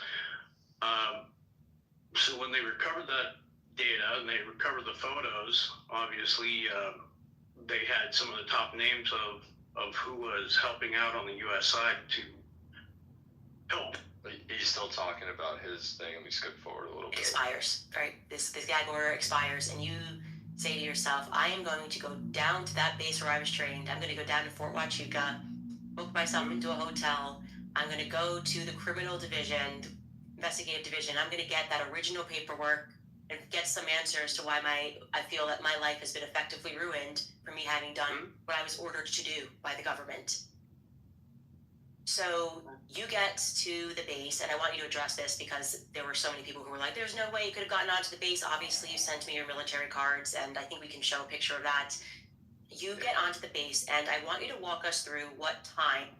So the cards that are sent here, one of them is a VA card. All right, so everything is blacked out on it, but he has a VA card.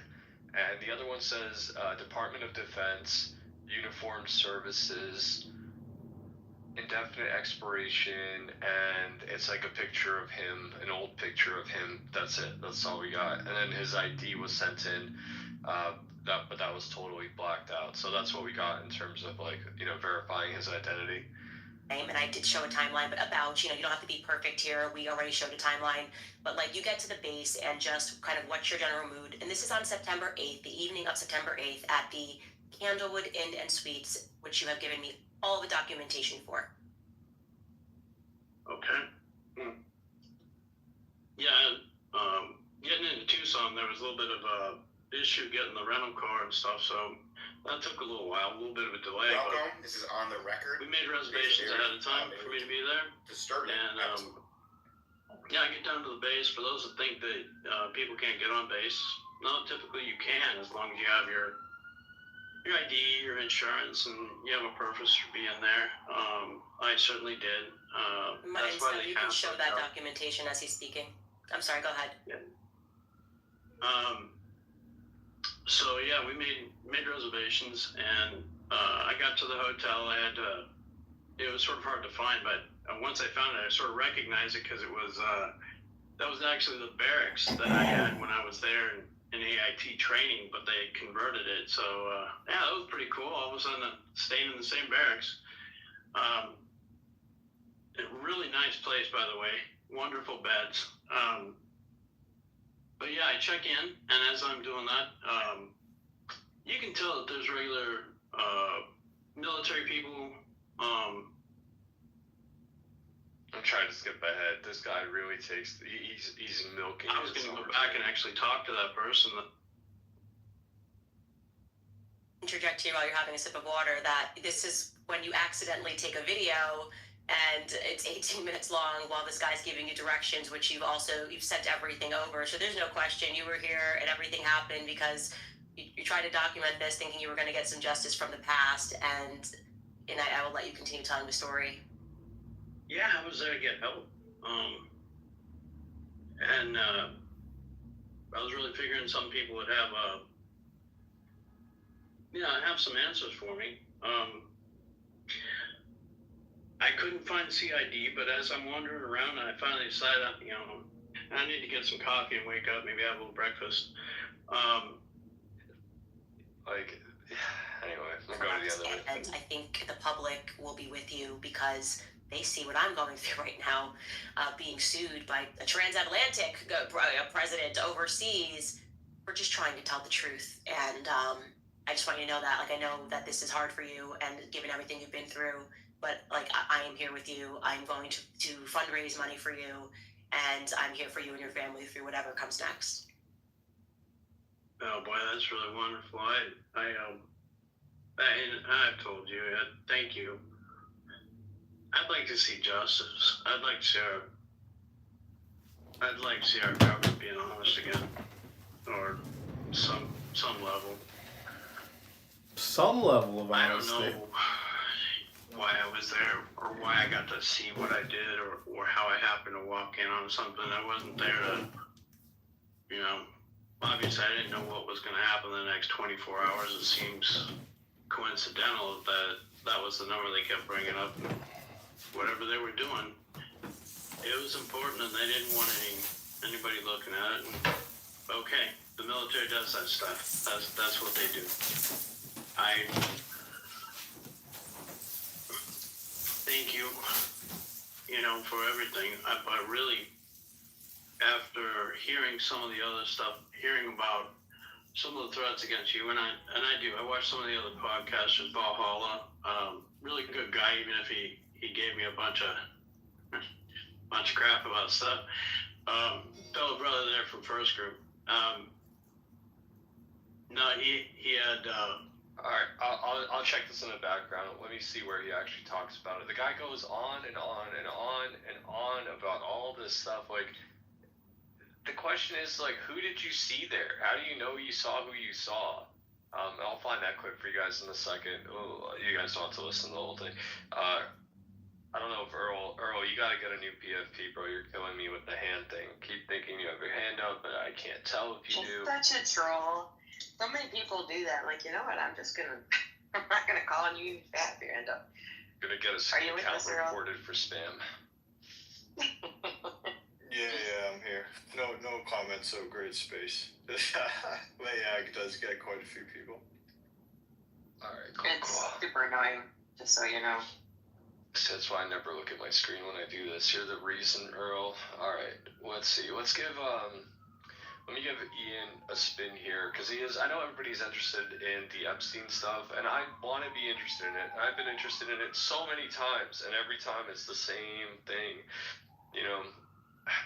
I wish there was something satisfying that we could talk about to say, we got to hold these people accountable, and we're going to be doing this other thing, and we're going to get these people voted in. It's almost like you get Trump into office, and whatever their approval rating, that's their lifeline in politics. That's how much goodwill they stand to lose before people just completely tune out of everything going on. And they don't need our support as much as people like to believe that they do. I mean, at the end of the day, why are we going to Venezuela? Why? What are we doing there? What, Israel needs some cheap oil? That's what's going on? What would we even do with it?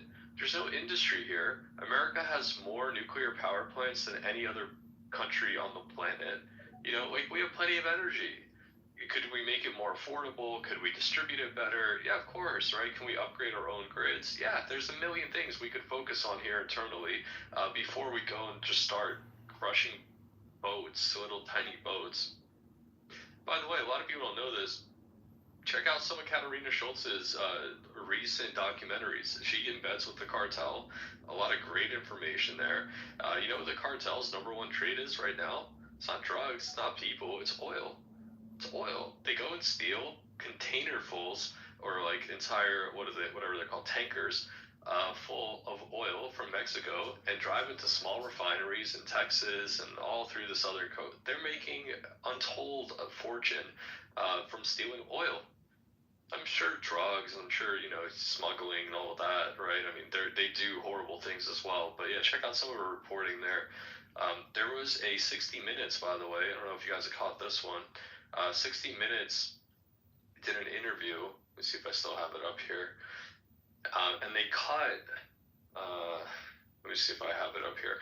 They cut about 13 minutes of it, which was it not? It wasn't die cut. It was C cut. Let me try to find it real quick. It's probably not going to play super good in the space here, but I'll repost it so you guys can check it out. Yeah, CCOT. So 60 minutes of a segment on CCOT and Barry Weiss had it censored. All right, and so what they're talking about is these like detention centers where they're taking people and how like the treatment of people. It's pretty crazy. I mean, there's a reason they cut it. Could be because it's not true. I mean, I don't know. Or it could be because it is true. And in fact, I mean, it's pretty brutal and barbaric. And I've seen them taking down this video all over the place. So I made sure to get it downloaded. But yeah, guys, check that out here. I'll repost it again so it's on the top of my timeline. I can play the very first minute of it or so, but you won't really get a good gist. I don't want to spend 13 minutes on it. You may recall earlier this year when the Trump administration deported hundreds of Venezuelan men to El Salvador, a country most had no connection to.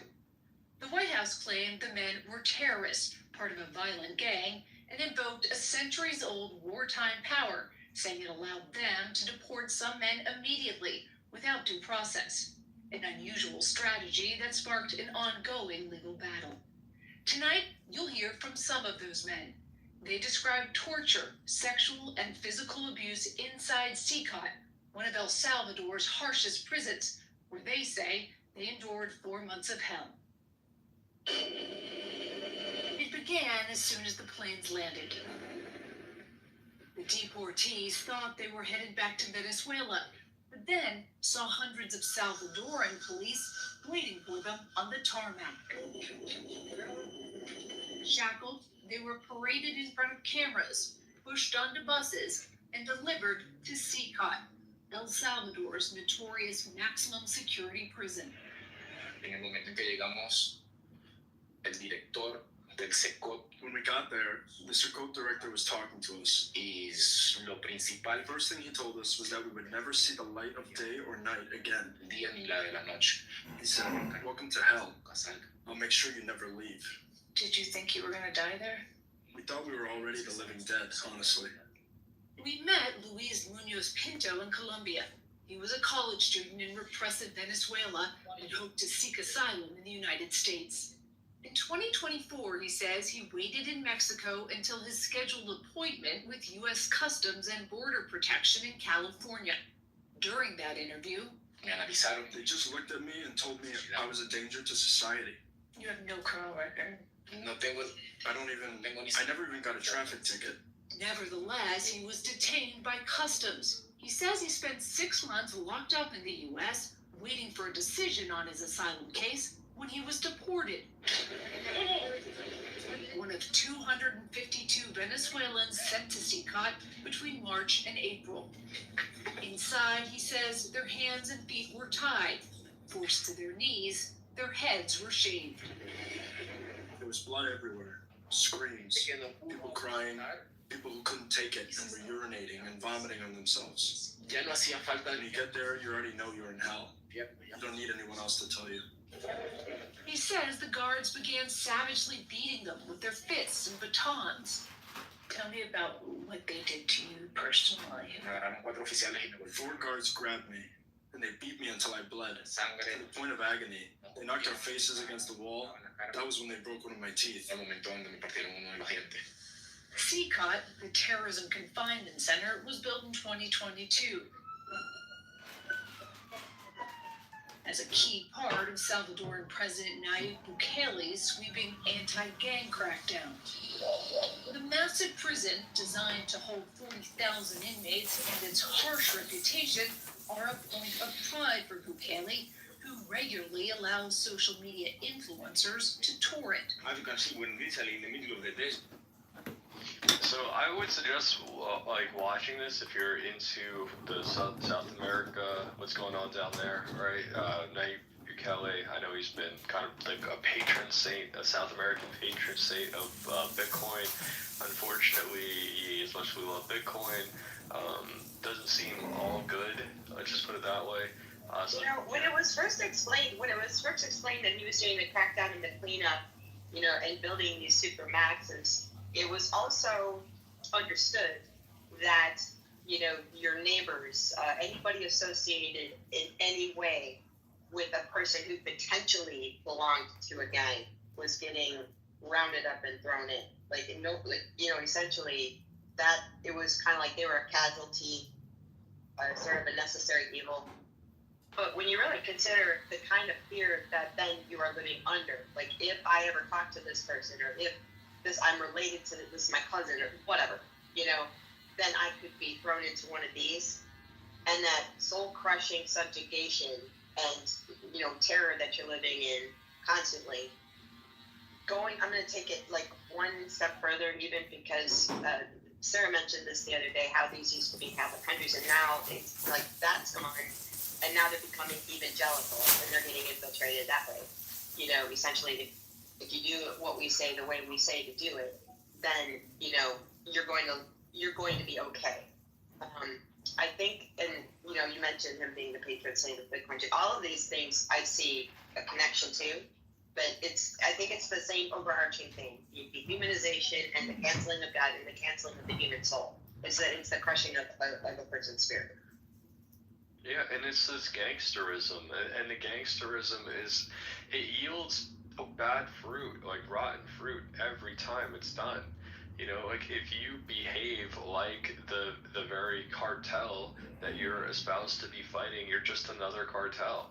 You're just a cartel with the Venezuelan flag. I don't want to do the whole Venezuela thing right now, but like with the El Salvadoran flag, because technically SICA is wholly in El Salvador, but I think this is why they're taking down this documentary, is because it's not just for El Salvador. All right, they're also sending people for Venezuela and so on. So I don't know enough about this topic to tell you like this is why they censored it, but this 13-minute segment ended up on the cutting room floor, and I was trying to track it down this morning, and extras keeps wiping it off the platform. This video has been able to stay up, so I don't know. But yeah, I noticed that this morning. I mean, of course, it is their video. They could definitely do a DMCA strike and do that. So for some reason, they don't want people watching this video. So watch it, I guess. Go ahead, Israel. Yo, what's going on, peeps? What's up, brother? What's up, man? Hey, so one thing that people tend to miss, or maybe don't know or forgot, is that the takeover of El Salvador kind of goes back to 2001 when they adopted the U.S. dollar. That was the deal. So then it was Bitcoin after. So they started already falling apart then. In addition, I'm not sure if you guys heard about today's news, but Nicaragua has restricted the Bible being imported in. So Central America is gonna eventually fall. It already has fallen. You can argue that. And Nicaragua's doing that because they want to restrict the Schofield Bible and all of that stuff. They're very, very Catholic. Their political ideology, like their official politics, is Catholic socialism. So they're probably being infiltrated by evangelicals as well, just like the other states down there. Is that a bad thing, you think, Sarah? To be infiltrated by a Zionist? Yes, I think it's a very bad thing. Okay, if there's Zionists, yeah. I'm thinking, compared to what though? Look at Mexico fucked up with having a Jew president. Compared to Catholic socialism, I'd rather leave them alone than make them into Zionists. But I mean, it's inevitable. They're gonna make them into Zionists anyway. That's what's happening to all of Latin America. True. And also, the cartels are also into minerals. So I don't want to give away my extended family's last name, but they've also been involved with the cartels without a choice to give up mineral in Mexico in exchange for protection, if you know what I mean. So they do minerals as well. And let's not forget also the Albanian mafia is down there too, chilling with them, doing the whole human trafficking thing. So, but minerals too, man. Yeah, it is endlessly, it is really fascinating. Honestly, the whole cartel world, yeah, people know the violent side and the political side of it. I mean, you saw what happened in Mexico, the bloodiest election I even hesitate to say it was the bloodiest election. I'm sure they've had quite a few of those. But yeah, the cartel story it doesn't stop at the border. It doesn't stop with Donald Trump saying they're a terrorist organization. Like, this is essentially like the black version of, like, the black market version of a Fortune 500 company. These are not a bunch of like hooligans with AKs and just running amok. Like, they're organized, incredibly so. I mean, if you want to, anyway. So I'm just saying that the more you learn about their operations, the more you start to grow. I don't want to say like a type of respect, but it's like a healthy type of respect that you have to have for an organization that's like this vast, this organized, and they have a lot of power. They're not just selling drugs. Come on. No, trillionaire. I have family down there who, one of them is a mayor.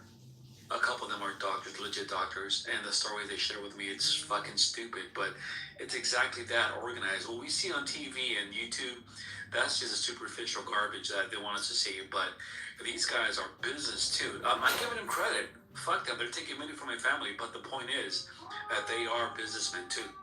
I mean, superficially, yeah, they have the whole plate carrier thing, so we see, balls in their mouth hung under a bridge.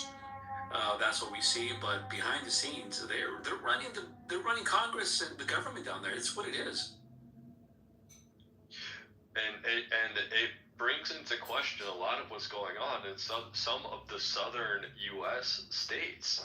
All right, they don't want to tell you this, but they are very much in with the judiciary. They got lawyers, they got police, right? And they're very smart about how all of this stuff works. And again, it is not to like put them up on a pedestal at all. It is just to like deal with the reality here that we have to deal with. Is that the enemy? You have to. And I just don't understand what Trump is doing on this front. Like, here's their perspective on it. This came from one of Katarina Schultz's investigative reports. So when Trump designated them as a terrorist organization and he shuts down the border, she asked someone pretty decent level in the cartel, what are you guys going to do? Like, is this going to stop you? Are you guys mad about this? And the guy was like, we don't care.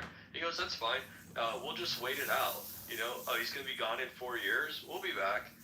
It's like, that's okay, right? We got other things we can work on for the next 4 years. Once the border opens back up or, things get different, we'll come back, right? That's fine. They're really all about their money. A lot of this stuff you guys heard that they were going after ICE officers and offering bounties. She looked into this kind of stuff too. The only person that ever came from, by the way, was a Latin King gang member in Chicago. That was like a complete like crock of shit. Because again, how do they make more money by paying people $50,000 to go after like ICE agents? They don't. Like, that's not something. Anyway, just to put it out there is that this is way more sophisticated than what the American public is led to believe. And because we're not being realistic with their capabilities and what they're doing, we can't address the issue. It's not just drugs. It's not just human trafficking. They're selling oil. They're selling commodities. We're talking worldwide markets. We're talking influence, political, judicial, so on and so forth in our southern states. And I think it could potentially be a part of what we are seeing coming out of Arizona right now, where things like make no sense whatsoever. And anyway, right. Bro, if they really wanted to stop human trafficking, meaning us, our government, we would be raiding and super policing the ports. That's not happening. At least not here in LA County and the LA ports, Long Beach. It's not happening, bro. Everything is flowing accordingly. And that's what leads me to believe is that they want it this way. Like, again, the government's purpose here is not to eradicate crime, it's to manage it. And I think they work with the cartel on all levels. We're talking from federal all the way down to state, to county, to municipal. They're working with the cartels. That's what's going on, and so they try to LARP about it. Now, maybe it is coming to a head with whatever's going on in Venezuela and so on. The interesting country to look at there is still Guatemala. You heard about it a lot more, like Ryan Mata's reporting in the child trafficking and all that. Guatemala has been taken over by Zionist entities since the 70s. they were so incredibly grateful for Guatemala voting in the UN resolution to establish Israel that they even named a bunch of streets in Israel after Guatemalan cities. All right,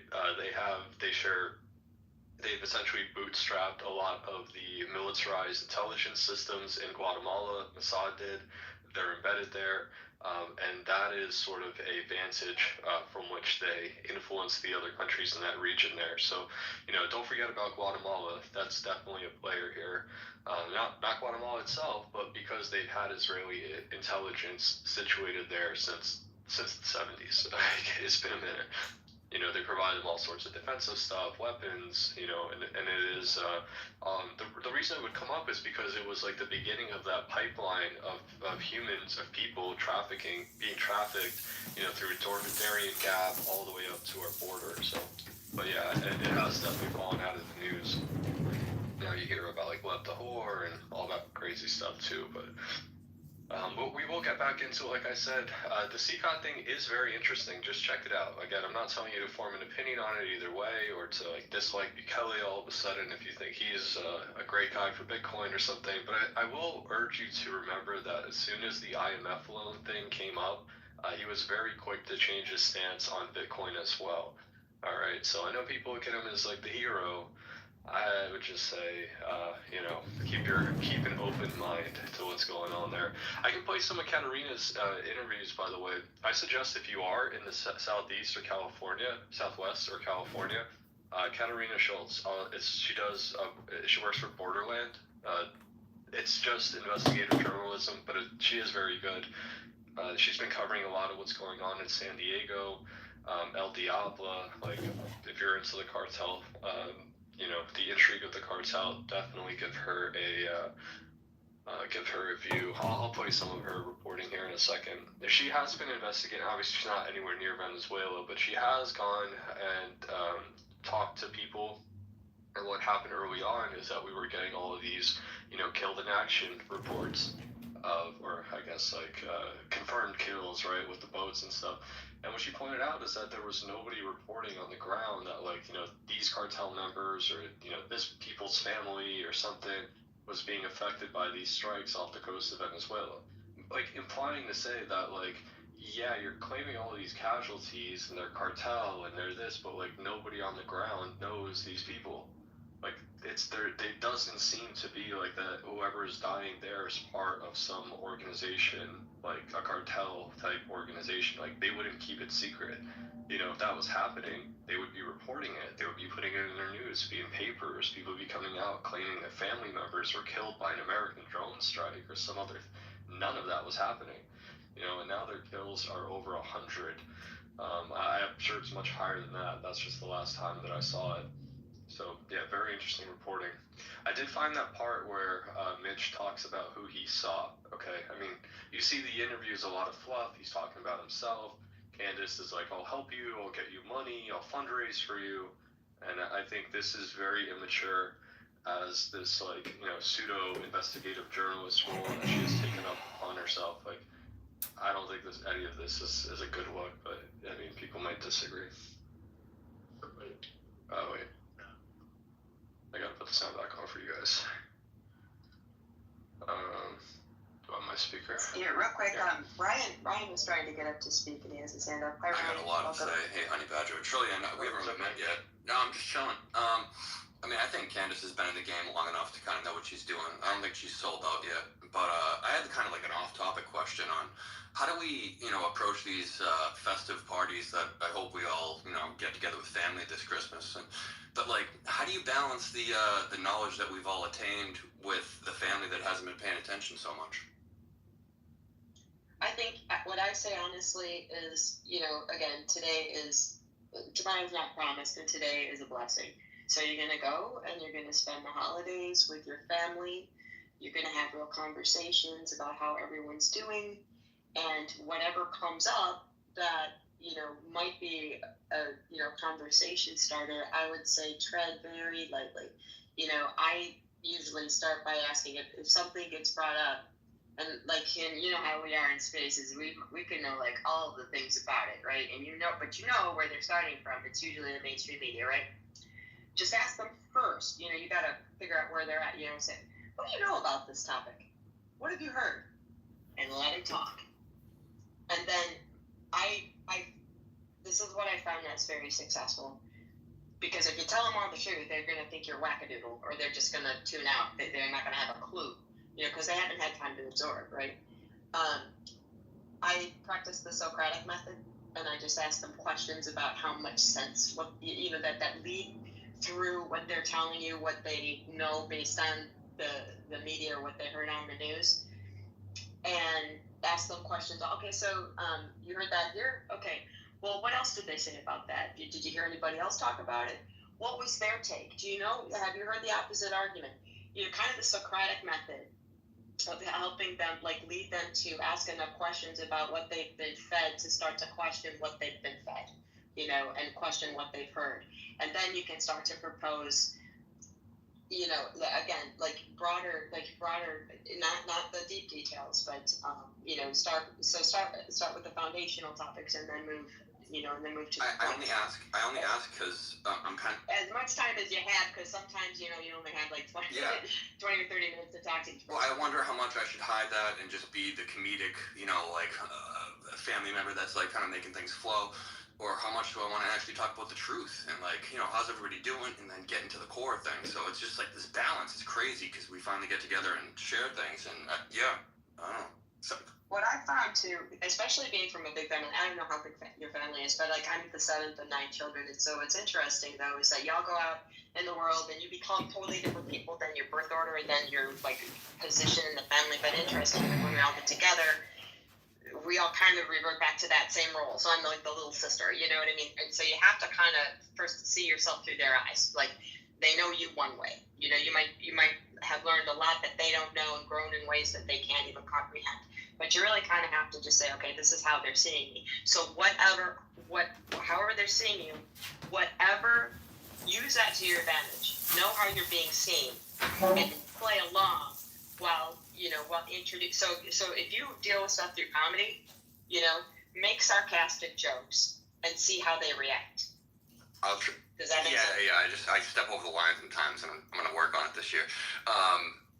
No, thank you, and Trillian, thanks for letting me speak. I don't want to take up too much time and get into the nitty-gritty of things. You're good. I always forget that. That's what, like, people genuinely care more about that topic than like half the stuff that I've been playing, right? I'm trying to like be an aggregator here and bring you guys some of what seems to be important without, you know, pictures of Nicki Minaj every other swipe. Oh, I got a question for you. Go ahead. All right, so you're getting some attention here on the spaces. How are you? How's your ego doing? It's mostly Sarah and Honey Badger. I just, you know. I know. I mean, that's half the reason why I popped up here as well. I mean, when you get these intellectual... He admits it. At least you're honest. Well, I mean, when you get intellectual women who are paying attention to the present moment alchemy of, like, society, it's kind of hard not to, so... You're very Sarah's paying attention to something. It's not me, though. I'm starting a book club, so I'm writing the curriculum for the first book. Did you pick? You're starting. Did you pick the first book? Yeah. Pax Judaica. What? Can you imagine Sarah in a book? I read a book a week. No, I'm saying you. I already ran one. Okay, what? Do you see her glasses? The glasses scream book club. I ran one for years until I got doxxed. But what does it look like, Sarah? Is it like these women sitting in a circle trying to get their takes and saying, women aren't smart enough to read the books I read for the most part. So it's women are not allowed. So it's mostly men and me. I just have this picture in my head of that. It's too soon to like make these rules, right? Like, can we just be welcome to the possibility that there's a book club by Sarah? I mean, there is a book club, but women aren't smart enough to be in it for the most part. Sarah, we need a cookbook from you. No, just buy the cookbook from my family's culinary school. Like, I just buy that. That's literally exactly how I cook. Well, plug that. Shameless plug. But yeah, what was I gonna say? Oh yeah, I would just say, guys, for family, just enjoy your family for who they are. I'm telling you, like, it's hard enough as it is, and it's like not everybody's burden to like know all the shit that's going wrong in the planet. Like, enjoy your family for who they are. If you're gonna have potentially like one or two family members that are like receptive enough. And here's what was crazy, okay? Luke Skywalker and Matt Baker, they're both investigative journalists. They're in the field all the time. You guys have probably seen them on Spaces. Matt's the guy with the dreads, the white dude with the dreads. Anyway, so they went to Charlie Kirk's memorial, that big service they had at State Farm Stadium, and they noted how, imagine that's like a big sort of like event, right? A family event type thing, right? Because everyone's coming together to like grieve Charlie's loss, and it's, it's kind of, very emotional, let's just say. I know it's not like a true family, but that was a big deal. It was a big deal. It was a big deal. Yeah, it's kind of like that, a similar type vibe, right? And what they said, it was like, it was this weird awkwardness because nobody who was there really believed the story of how Charlie died, and they're all there to like commemorate this man's life and his passing and all of this stuff. And they said, and it was like awkward, right? Because like you didn't want to say the wrong thing, right? Because imagine, you're at this event and like you're asking questions. And they said like once they kind of like broke the ice, like one person kind of came along and like asked about it, and then somebody else said, yeah, you know what, like it doesn't make any sense. And before you knew it, you realized like that entire room, like the entire arena was full of people who agreed on the fact that they weren't buying the official narrative. So like that's a case, right, where it's like, should we be talking about this? And it's like strangers, they're not even family. And once somebody broke the ice, it really came out. They even put it on their, so there was like a news broadcaster at that event, and it's on record, like they made it as part of their coverage to say that they asked people up and down the line if they believe that Tyler Robinson killed Charlie Kirk alone, and they said that 0% of people believed it, like zero. It's documented. It's crazy. So anyway, I'm just saying, like, there are some issues that I think are going to be more like that, right? It's like you're all thinking it, and it's like cool to say. But don't, Yeah. You know what I'm trying to say? I would also say, you know what, the thing is you're not going to move mountains in a day. And I don't know how long it's been since you've been around your family. I don't know how, like, when the last time you talked to everybody too, right? Just instead see it as an opportunity to build bridges. And by that I mean just family bridges, because when you reconnect with the family, it's like, man, I always ask myself, God, why don't we talk more often? Well, I get to bring up just like, what do you guys think about Charlie Kirk? That's gonna be my question at the thing. That'll start the whole process. I'll be myself from there, and because we haven't had. And you can see, you speak, people say, I don't want to talk about it. We're like, yeah, like at least if somebody's interested, then you can start a dialogue. If I may say, we need to at least give Charlie Kirk his respect, because that was a man that did his thing, and obviously he had a wife, and he was looking for all these things. We need to have a level of respect for him. Oh, amen. Amen. Don't you love how his ceremony turned into kind of like almost a church feel, like. Yeah, that's. We need to have some love for him. At the end of the day, these things go hand in hand. We need to respect him. We need to love him. We need to appreciate him because he did his thing and he was a speaker. And I will never be able to talk as well as him. And God bless his soul, man. That's all. I love that you said that because, I don't know if you were listening earlier when Trillian was going all the way through Palantir, the tech, at the tech macro scene, et cetera. But, one of the things that always is refreshing in these conversations is when I'm reminded that not everybody has lost their humanity, and so when you're concerned with your family, you're just saying, he was a human being, and now he's not here anymore. To be reminded of those things and to know that other people still are looking at it from that perspective really does my heart good, so thank you. I have a question about my morality right now. So I have a hope that Charlie Kirk is on some like tropical island somewhere, and that he's sold out, but he's still alive. But also, I mean, the truth that he was just killed because he was so virtuous, like that hurts more. I think. I don't know. I'm so used to being lied to by this whole like media thing that I hope that the guy that taught me more about Christ than anybody else is actually still alive, and it was just part of a show. And I don't know. I don't know how to take it still. I haven't really grieved properly, and I'm gonna shut up now. Yeah, I mean, you're not alone. I mean, I get people all the time, every day. I would say it's probably It's way more common than you think. A lot of people don't think he's dead. A lot of people, first off, like, they don't want to consider what that would mean, right? They don't want to, like, give his loss. They've been lied to so much that they just don't believe anything anymore. And, yeah, I mean, I was hearing it today from people who are pretty credible. I think, actually, this one was from Chase Geiser. He's a younger guy, but he was talking about how Jeffrey Epstein's not dead, you know, and he's in witness protection, and that's why they can't release any of the documents and all this kind of stuff. So listen, like, I don't want anybody dead, certainly not from what we saw, but the problem is we saw what we saw, and, you know, in order for that to be pulled off, that would entail even bigger conspiracy than what, you know, Candace is getting beaten down for. So look, I too would hope that he is still alive. It doesn't seem good for that aspect of it. The problem is that we're all in jeopardy until things change. This is like when did you see when Miriam Middleton offered Donald Biden? What is AF Hour? If you want to help us get back on track, because I didn't want to take you down some Charlie Kirk path. Oh no. What is AF Hour? It's just the space thing. We should change it all the time. AM is America first. Alright, amen. Alright. Yeah, it's just America first. I'm trying to capitalize off the Groypers. You know, they're everywhere. We need the Groypers in here. No, I'm kidding. I mean, just America first. We have a lot of great spaces out there, and you know, a lot of times people who speak of American things are not indeed in America. So we figured, let's get some Americans together to be smart too on the internet. You know what would be cool?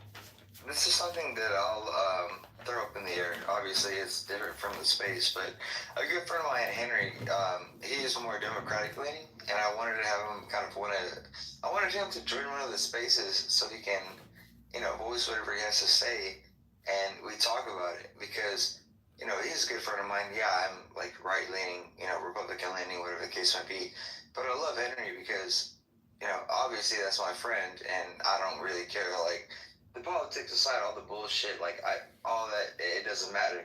We laugh about it, we joke about it, we talk about it, but I would like to hear him talk about some things, and even if it dismantles whatever it is, like, he necessarily thinks, I don't necessarily think it would, but it would be good to have someone that has a different political belief inside the space, if that makes sense. Bro, this space is open to 400 million people. Anybody can come up and espouse whatever talking points that they want. We have debates on, honestly, I don't know why more people who disagree with us don't come up. The problem is, like, most of us will disagree with pretty much everyone. Like, MAGA, they don't show their heads in here. They don't come up. The Zio people, the Jews, they don't like coming in here either. So I don't know, man. Like, anybody is welcome. I pretty much every single person gets a mic, so yeah, we're not like keeping anybody out. How long have you been paying attention to the guardrails on X? Well, that's the problem. Well, I mean, that's the whole thing, though. That's how you tell the difference, because I promise you that I don't agree with Trillian about everything. I don't agree with I don't know what those things are. I'm sorry. I wasn't supposed to say that in public. But no, seriously, I don't know what those things are, but I'm sure that it's true. That's how you separate the people that are, you know, not forcing a narrative and not expecting other people to do their thinking for them. I don't want to agree with everybody. Like, that's the point. Is like, yeah, agree. What's the point of agreeing with every? Like, this is what's so awesome about living in America, is that, like, there is such a variety of things. Like, she, for example, Honey Badger. Where were you from originally? Were you from the Northeast? Oh, that's probably why we agree. Well, that's not Northeast Michigan. Anyway, it's just like such. Well, it is. I mean, where I lived on I could see Canada. Like, you had horses, right? Yes. I've never ridden a horse outside of like one of those. Have I actually? I think I have one time. Those are probably so. You will in the future if you keep on this path. Horse. Ultimately, we need to have favor. We have to take care of those things. These are like actual, you know. Well, it's the thing of it is that I think that too, when you get out of your microcosm, because I don't know how many places you've lived, Joe, you know, but from there, you know, I lived down south, and then I lived in California, I lived in Arizona, I lived, I lived in Texas. I've lived in several different states anyway. I mean, what's outside your back door isn't the whole world, And the more that you're challenged out of your comfort zone, I hated California, like living in Silicon Valley. Like the first 5 years, I felt like all alone. It took me a long time to kind of, I wouldn't say I ever really assimilated because I never felt like it reflected myself, but to understand other people on their terms and not yours is a beautiful thing. And it definitely helps you sharpen your opinions and helps you really, it gives you depth perception into what you think about, about everything. Excellent. Yeah, couldn't have said that any better. Yeah. What she said. The point is not to agree with each other on everything, The point is to kind of like challenge your perspective. We have different worldviews, and that's what makes it interesting. That's what makes this whole entire thing like. I wouldn't even come on here if I already agreed with everything everybody said. I know it's different depending on what spaces you go to, and I would hope people who totally disagree grab a mic and tell us why they disagree. There's no right answer, But again, wait, Trill. But before we get into disagreeing, could we at least state our passion, right? Because like passion is the thing that gets us here. It really comes down to passion. I mean, I know it's a complicated word, but we're on here to find truth. No, he's on to something. He's on to something. You're not gonna get me to talk about my feelings. No way, bro. Not in front of 100 people or however many people we have in here. All right, word. I admire that. I admire that. It's not about that. I mean, like, look, there are different spaces and stuff. Like, I do hope to bring people. Like, here's what I realize is like there are people who make really great content, right? Like Sarah has a lot of original content. There are people who are able. Like I was talking about Katarina Schultz. She has a very unique ability. Like she's just good at this. Like she can go and talk to like just cartel members, like people who like kill other people for a living, and sit down with them and like get their story and do all this kind of stuff. I think there's a need also to just kind of curate or like be a bit of an aggregator. Like that's more or less what I'm doing. Like I'm not really trying to like sure I'll give you like my synthesis of ideas, but I also don't want to tell you what to think. Like I'm just putting this like palette of colors, of videos, of clips, of all this stuff out in front of you, and you make your own decision. If you don't like what's being said or you feel like there's something that needs to be added to the story, like come up and tell us. Now people might disagree with your synthesis or whatever. But again, the point here is to like get exposed to like the good parts. Like we talk about like Honey Badger was talking a lot about like whether it's Catholicism, whether it's like a religious basis for what's going on, like a Christian perspective on things. Sarah give you like geopolitical. Or even if it's from a historical perspective, and you like looking at like she brought up philosophy earlier. I think. The one differentiation, as a matter of fact, that I would make between the tech bros and philosophers, they weren't just all autistic. How do we know this? Because their thoughts about things have stood the test of time. They are battle tested. We realize that there is merit in what was being said, and it still applies through time and space as it did thousands of years ago. You see what I'm saying? That we don't know that about technology. That's such a great point too. It's like what has been battle tested and what hasn't. I've been urging people to go back and like grab a book from like the 1920s or something. Like just go back and just like see where we are coming from and the ideas that have stood the test of time. I mean, now there's so much content being put out every single day. Like I try to impress upon people like what a book was worth. You know what a book was worth before we got like digital printing? Arian Press is one of the last real bookmakers in the United States. It's called Arian Press. They have videos. They're very cool. Check them out on YouTube and stuff where they show you. They did a printing of the Bible. They did all this stuff. It costs about $5,000 to get a book made the way books had always been made before digital printing. And just to put like a sense of value to things, and like the people who are able to like produce that content, those like their words were the ones entombed in these books that like every single letter, the topography that had like the typeset has to be chosen, but every single letter is like this like lead bar that has to get like injected like one at a time, and then they put together like all of these little like lead sticks with like the letter on the end of it, right? So like the engraving or like the imprinting thing, they put that into sentences, they put it into blocks, and that's just one page. And then they have to do every single page. Anyway, to point out, it used to be so much more difficult to get your message broadcast, you know, and so the things that did serve this, you know, get preserved like through time, that were like, you know, enshrined into these books and passed down to each other, they really meant something to people. And now you could disagree with what they said, but they meant something. You know, now it's just become so easy, right? You can get, right now you can just go type up some nonsense, hit post, and it's out there in the universe for anybody to see. You know, that's why I encourage people, like, you know, we think our ideas are so great now. Just like, let's go back a little ways and like see what stood the test of time. Because most of, like, Honey Badger said it perfectly. It's not battle tested. You know, a lot of this is just superfluous and will not be remembered. You know, so like, let's go back and check out the things that have made it all the way here. Let me invite you to a book. To touch on what you were saying. Master Key Society, It Works, 1926 by R.H.J. I think that would allow a lot of insight for people. Yeah, put it down in the comments so people can go and check out the book. Let me grab that. Yeah. Indeed. It's a very short read. It's insanely beneficial if you're a person that's trying to figure out your course, and maybe you're, you know, failing to do so, or maybe you're, you know, along that path that doesn't necessarily matter. But yeah, I'll go ahead and drop it. I'm sorry. I'll go ahead and drop it here. Good. I was playing Look Homeward Angel, a Thomas Wolfe book.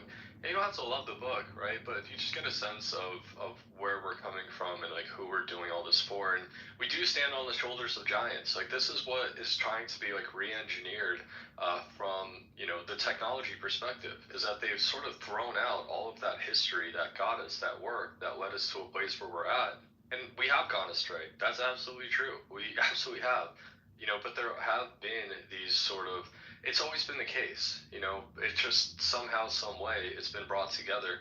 Now, especially like starting in like World War II, World War I, like there has been a great change that has befallen upon our nation and in fact the entire world.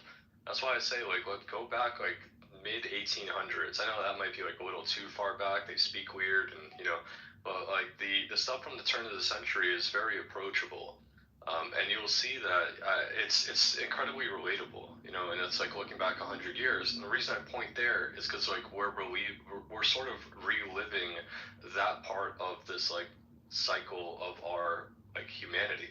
You know, a lot of the same issues, the consternations we have today, go back to the 1920s.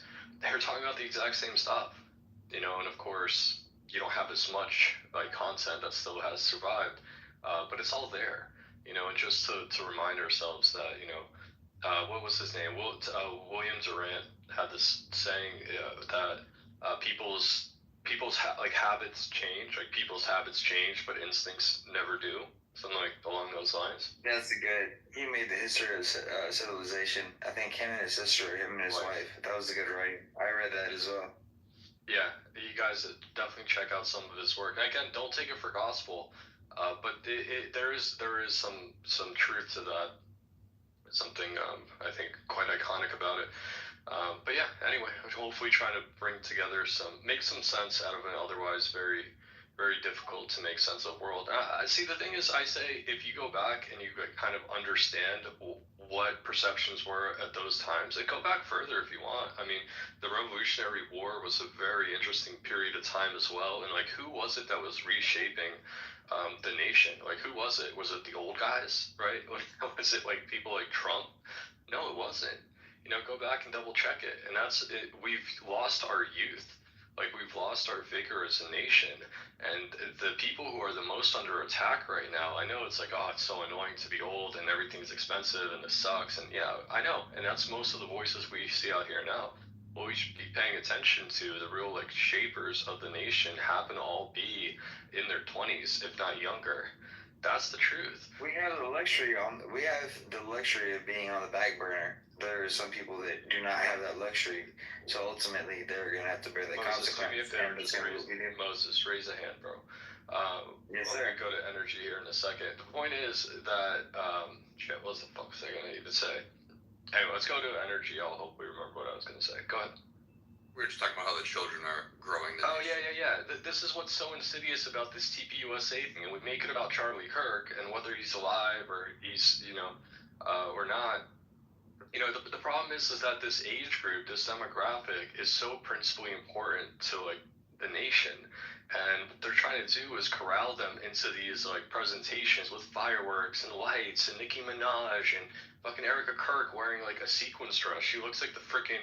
Remember that wheel from Price is Right? Remember that wheel? And it's got, like, that... Parker's Beauty? Oh, wait. Oh, not Plinko. No, the big wheel that thing's Yeah, fine. to, like, get $1, you had to get... Exactly. She looks like that freaking wheel to me. Yeah. Like, it's just like, ding, ding, ding, ding, ding. And they're targeting this age group for a very specific reason, because if they can convince them that, hey, it's all covered, look at all of our majesty here, and we got all of the people who you watch on TV, they're right in the room with you. First they can corral them there, but then they, like, destroy their, like, appetite for, like, being American. Being American, like, it is very much a process. I get it that it's like you're either born here or you're not, like that, but, like, being American is like, it's like a process. It's like looking up at those people who are now, like, 80 years old and entrenched, and they have their networks, and they have their wealth, and they have their names on buildings and all of that, and just, like, saying fuck that. I don't like it. That's like America.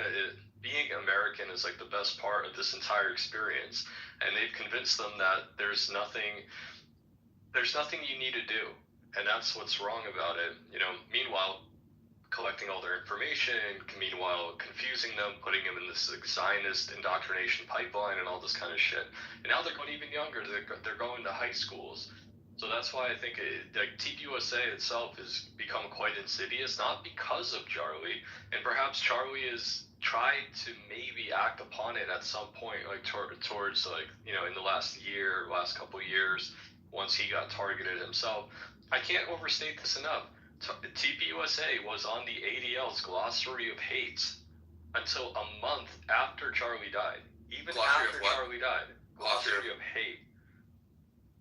They called TPUSA an anti-Semitic organization. They put him on their glossary of hate.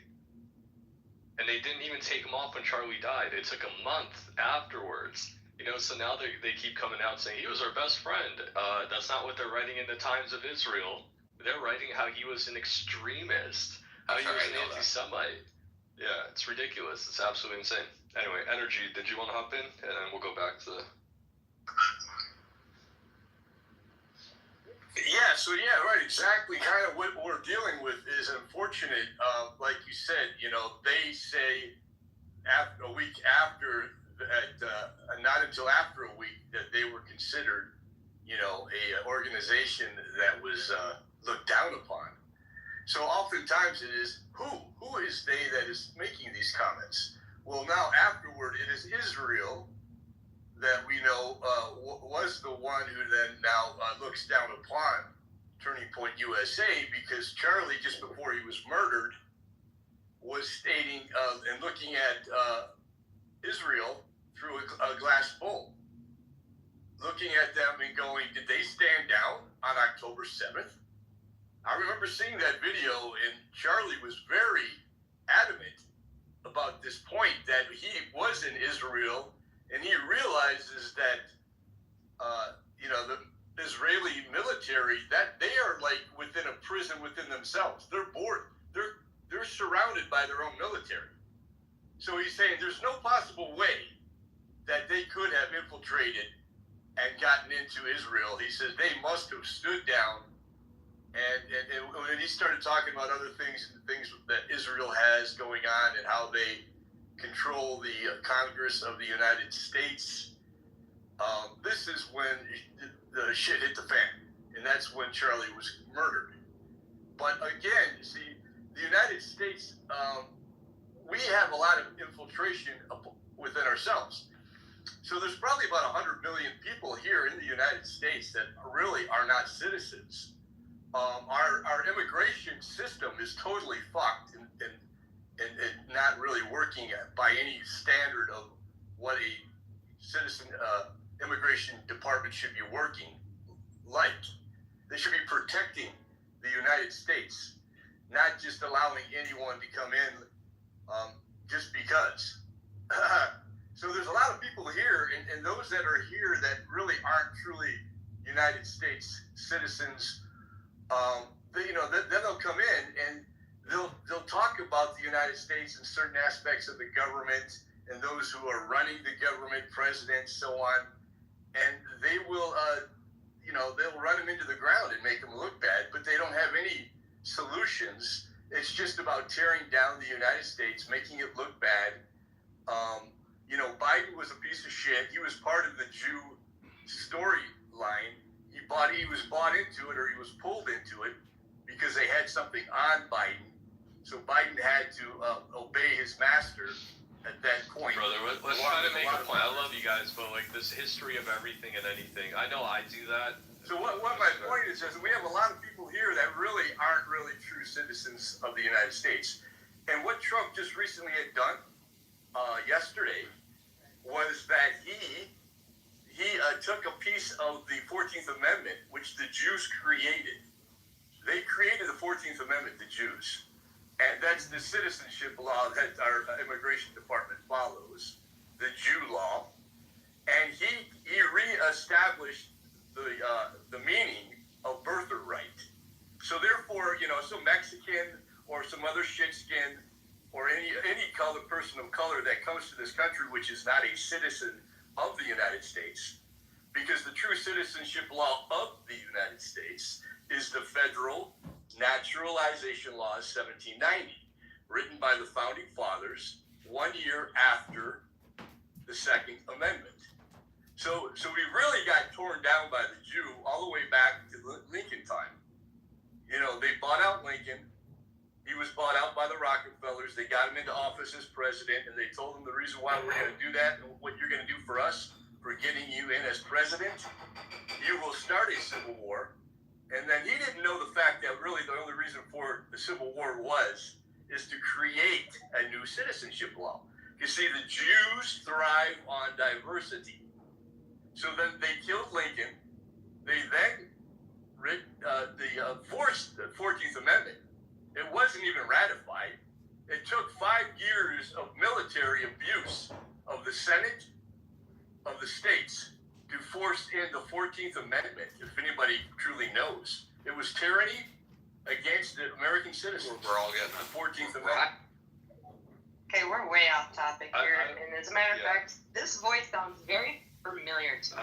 I love you guys. I'm not sure, but hey. Who do you think it is? I don't know. I'll think I'm not sure if you know them. Yeah, guys, I do love you, but it's just, if you want to do an expose, like, best thing, start your mic, record yourself, or just make a video and put it out there and get a bajillion views. It's just not the best for, for a space. But I appreciate it. I mean, I don't think you said anything grossly incorrect or wrong. My issue when it comes to this stuff is just to say, like, the people before us fucked this whole thing up for us, and now we're dealing with the aftermath. And yeah, the problem is that you can still do something about it. That's true, like the 14th and the Affordable Housing Act and the Martin Luther King and all Martin Luther King. Anyway, you guys get it. Point is, like, can I say peace out, Merry Christmas? Can I say peace out, Merry Christmas? I'm glad I got to jump into space and spend a little bit of time. I'm looking forward to the book club, Sarah. Please let me know. I really will do homework this time. All right. Have a wonderful time with your family, too. God bless. Yeah, is there going to be homework? God damn it. Well, you have to read, but... It depends on how much you care. I thought you were going to read to us. That's the whole point. Like, story. No, I think we should all read and figure out how these elders are trying to teach us on how to take care of this, upside down culture that we're trying to blaze through. Something like that. I'll give you our word today on my app. It changes my background every day. If we confess our sins, He is faithful and just to forgive us our sins and to clean us from all righteousness. This is why John 1:16. he recently restructured the meeting. Okay, energy This stuff. guy, All right. he's got a lot of energy. It's a troll. Oh, it's a troll? Good try. I'm not saying that it's a troll, but And this the is previous it guy was was a- great. No, he gave so much value. I think we underestimated. He gave a lot of value. All right, last question. Trillion, if you're coming to the Christmas party, what are you gonna bring for a food or drink? You know what I mean? Like, what are you gonna show up to the party with? And I'm out of here. Food or drink? Yeah. What's the presentation? It's a good question. You can't go wrong with cheesecake.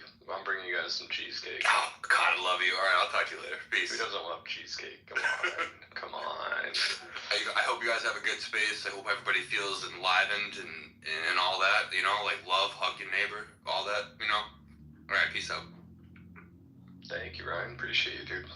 Merry Christmas. If we don't talk before, awesome, cool. I'm glad people are in the spirit here. I don't know. What do we bring to our Christmas party? It's like at a loss. Like, I don't know. Go with the most obvious thing, and everybody loves cheesecake. I cooked the entire dinner. Well, Honey Badger recommended that we bring, humble questions and truth. So I'm gonna go with that.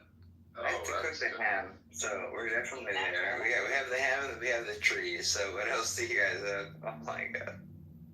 I like everybody I just cook what everybody likes, you know. So everybody likes scalloped potatoes, you know. Everybody likes stuffing, you know. Everybody I just ask them what they want and I make it for them, you know. I was going to do a beef Wellington, but my daughter-in-law really wanted it. My son didn't, so of course he won. Are you gonna hook up mashed potatoes and gravy? Please tell me so. I gave them the option if they wanted mashed potatoes or, you know, scalloped potatoes, and they went with scalloped potatoes. I think it pairs better with the ham anyways. But, you know, I have a pro tip if anybody's interested. When you make your mashed potatoes. Talk about it. Yeah, if you ever had, okay, so you know how like with your regular mashed potatoes, you would add like sour cream, milk, butter, you know, what have you. Use chip dip, use French onion chip dip, and you're gonna have to play with it a little bit because I don't use recipes. I take them as a suggestion, you know, and then I kind of do my own thing. I stumbled upon this because you put like there's onions, there's like what do you put on potato chips? Let's put it that way, you know. French onion dip. And so, or you could just use French onion to mix and mix it with sour cream and milk and butter and just kind of like play with it until you like the way it tastes. That's what I do. You know, I play with it until I like the way it tastes, and then I serve it to other people. So that's a suggestion I give. Also, if you guys like, this is just another thing on top of my head. Anybody like French toast? Use coffee creamer. French toast sticks. Vanilla. I'm not gonna say it, but yeah, fuck yeah. Go on, elaborate, please. What do we do? French vanilla, coffee creamer, and eggs. Just mix it together. Don't use milk because people will tell you to use milk and eggs. No. Just French vanilla, coffee creamer, whichever one you like best, and a couple of eggs. They'll love you for it. Every time I suggest it, they make it for their family. Well, a couple of times, people their kids will ask them, "Dude, where has this been?" That does really sound good. delicious. I love French toast sticks. That's my go-to. That really does. Like she's out of something. No, she's out of something. Goddamn. Alright, excuse me, but regardless, like I would make that for breakfast for you any day of the week. I am so stoked. I actually ordered French toast. How lazy I am. I could have made them. Now that I have the perfect recipe. Oh man, Honey Badger style French toast sticks to die for. To die for. Everybody should have some. I'm having them Christmas morning for sure. Cool. Well, thank you, Honey Badger. Appreciate a tip. Still yet to see Sarah's culinary skills put into action here, but I'm sure they exist. I'm sure they're there somewhere under the surface. Anyway, at least we got one chef here. If you guys have any culinary questions here, maybe that's an easier one. Like, how do we talk to our family about like politics? Here's how you make really good French toast. This is how you do it, Trillian. You go in there, you say Trump 2028, and then you run. I don't know, man. Vote the way I do, or I'm not feeding you. Don't. I'm just saying, don't ruin your holiday. Like, just, maybe like the day after Christmas or something. I know people they want to impress upon their family members, how worldly they've become and how much they care. It usually just does not go well. I don't know. There are some people. It's time for honestly play Pictionary with your family. Play Jackbox. Play fun stuff. Just hang out, and enjoy each other's company. Because you gotta remember too, on the holidays, people are usually imbibing that politics and booze is a recipe for disaster. Especially when you're with your family and maybe there's a couple of tense relationships. Just, I just be with your family. Joke, play cards, everybody be silly. Yeah, highly recommend. Put on your Christmas pajamas. It's not for everyone. Like, people hate when I talk about this too, but they're all like, how do we save every single person? Like, dude, you're not going to. You're not going to. They're like, well, how do we make sure that every Joe Schmo, and that not every Joe Schmo matters. Like, while you're focused on the people, they deserve a good life and all of that, but our enemies are in the stratosphere right now. Like, the people we really need to be focused on here. So, just love your family, enjoy them for who they are. Trillian, love your people 100%, and we cannot, you can do the work of the water, but you can't make. Isn't the line between good and evil cast down the center of each of our hearts? Isn't that probably where we should begin and kind of spread sunshine that way? And the other thing was interesting. It was interesting to me yesterday. I was looking up directions for where I had to go today, and I hit something I can't remember what I did, but on Apple Directions, it showed me the whole planet. It showed me where I was on the whole planet, and so I screenshotted it as I as I moved the globe around, and I was like, wow, God, dude, I feel tiny right now as I was looking at this thing. It was like a minor epiphany of I live here in this tiny, tiny, tiny little corner of this whole globe. And it really helps you put things in perspective in terms of just what you have control over in the first place. You know what I mean? Absolutely. And we talk about this whole power struggle that everybody's going through, and part of it, we are small. The world's huge. Most of the United States is completely uninhabited. Even places that we used to inhabit aren't even inhabited anymore. You have the whole entire Rust Belt. I'm not saying that cities haven't sprawled out, but there's no shortage of food. There's no shortage of space. There's no shortage of ingenuity. None of this stuff. Except what we've optimized for is this domineering ruling class and make it really easy for them to just get their way at whenever they want, right? If you what is really powerful? Is it Klaus Schwab telling the world that they're going to be eating cricket meal because protein, actual red meat protein is just out of the question? It's too difficult to make those goddamn cows grow on a freaking industrial farm. That's why they're doing it. Once they fart, it's ruining the ozone layer. Yeah, it's basically Armageddon, right?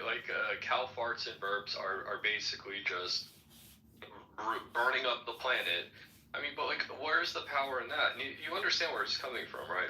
If you have that food production, it's always been more or less decentralized. Yeah, it's a lot of work.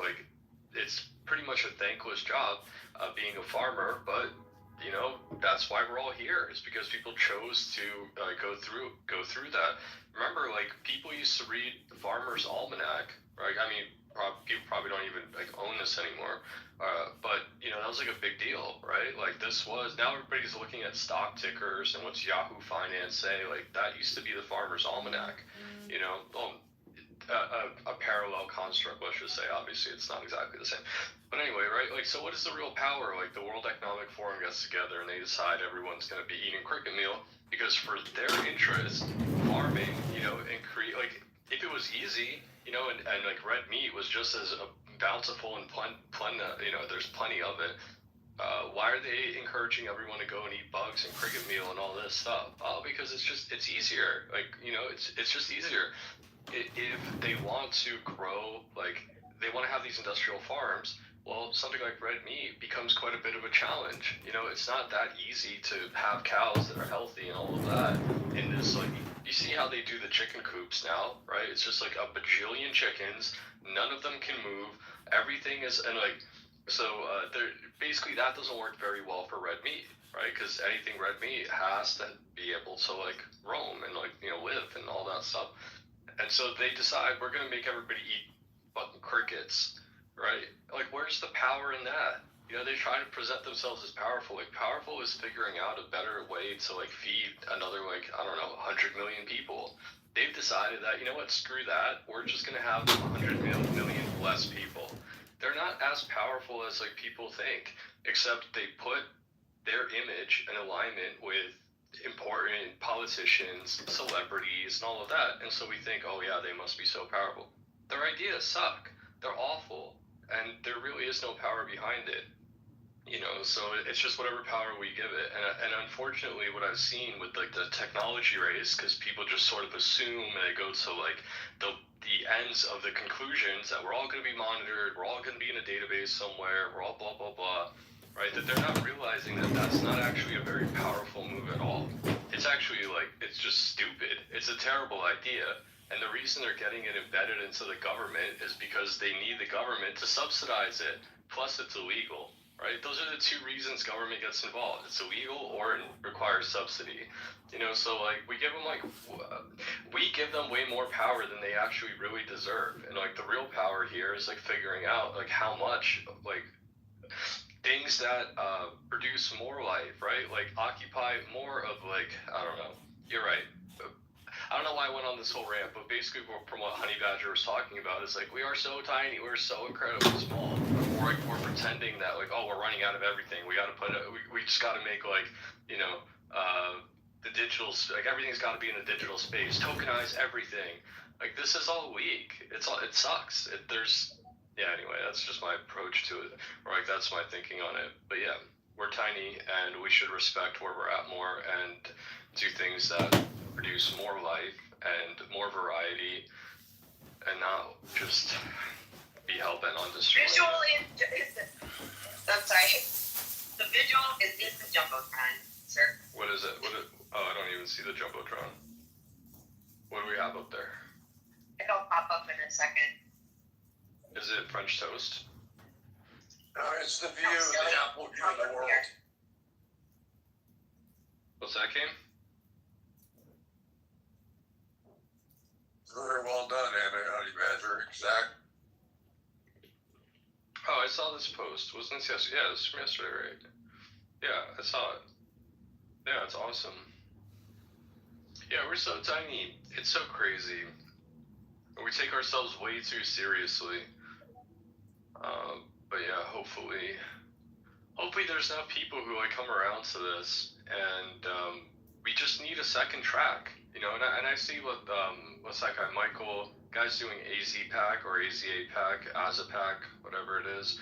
You know, like, they understand. I know it sounds crazy. It's like, oh, another political party. Like, political parties suck, right? Or like the AF platform that Nick's doing.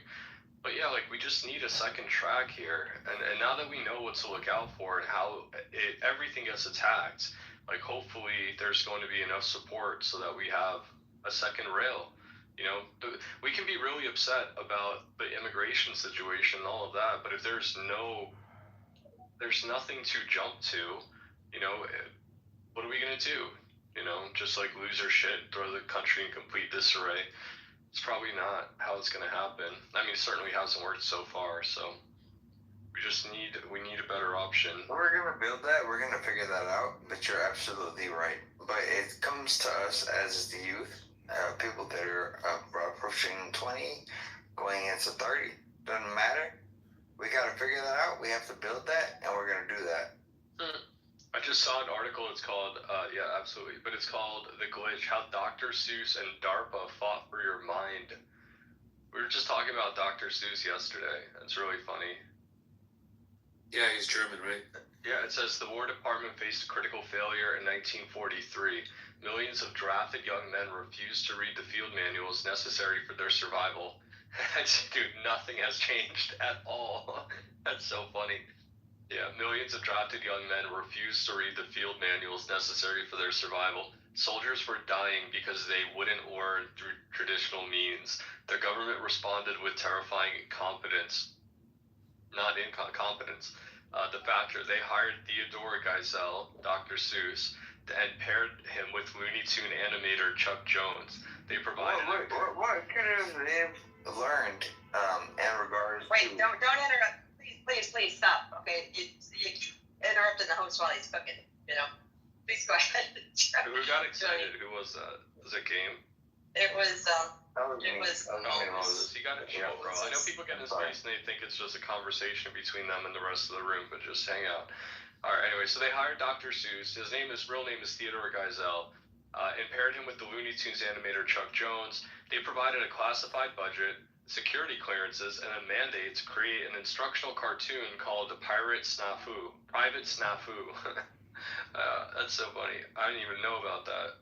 All right, I'm gonna Google it. That's crazy. Yeah. And Israel, I love you. I'm telling you as a friend. You know, I stand on it. Stop it. Oh, here's what Grinch Uncle Bio. SNAFU stands for. So it says the military.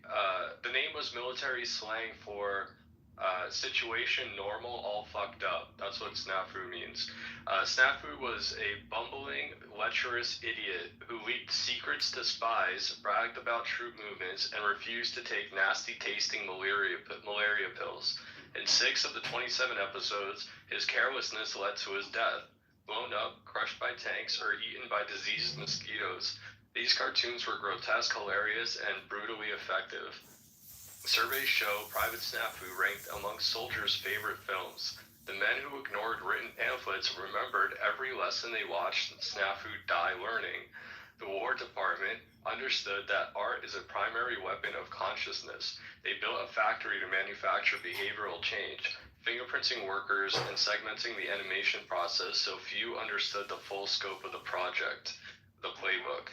For decades, these that's essentially MK Ultra, is it not? And also, like, all of those things go online. Brother, I warned you like 3 times.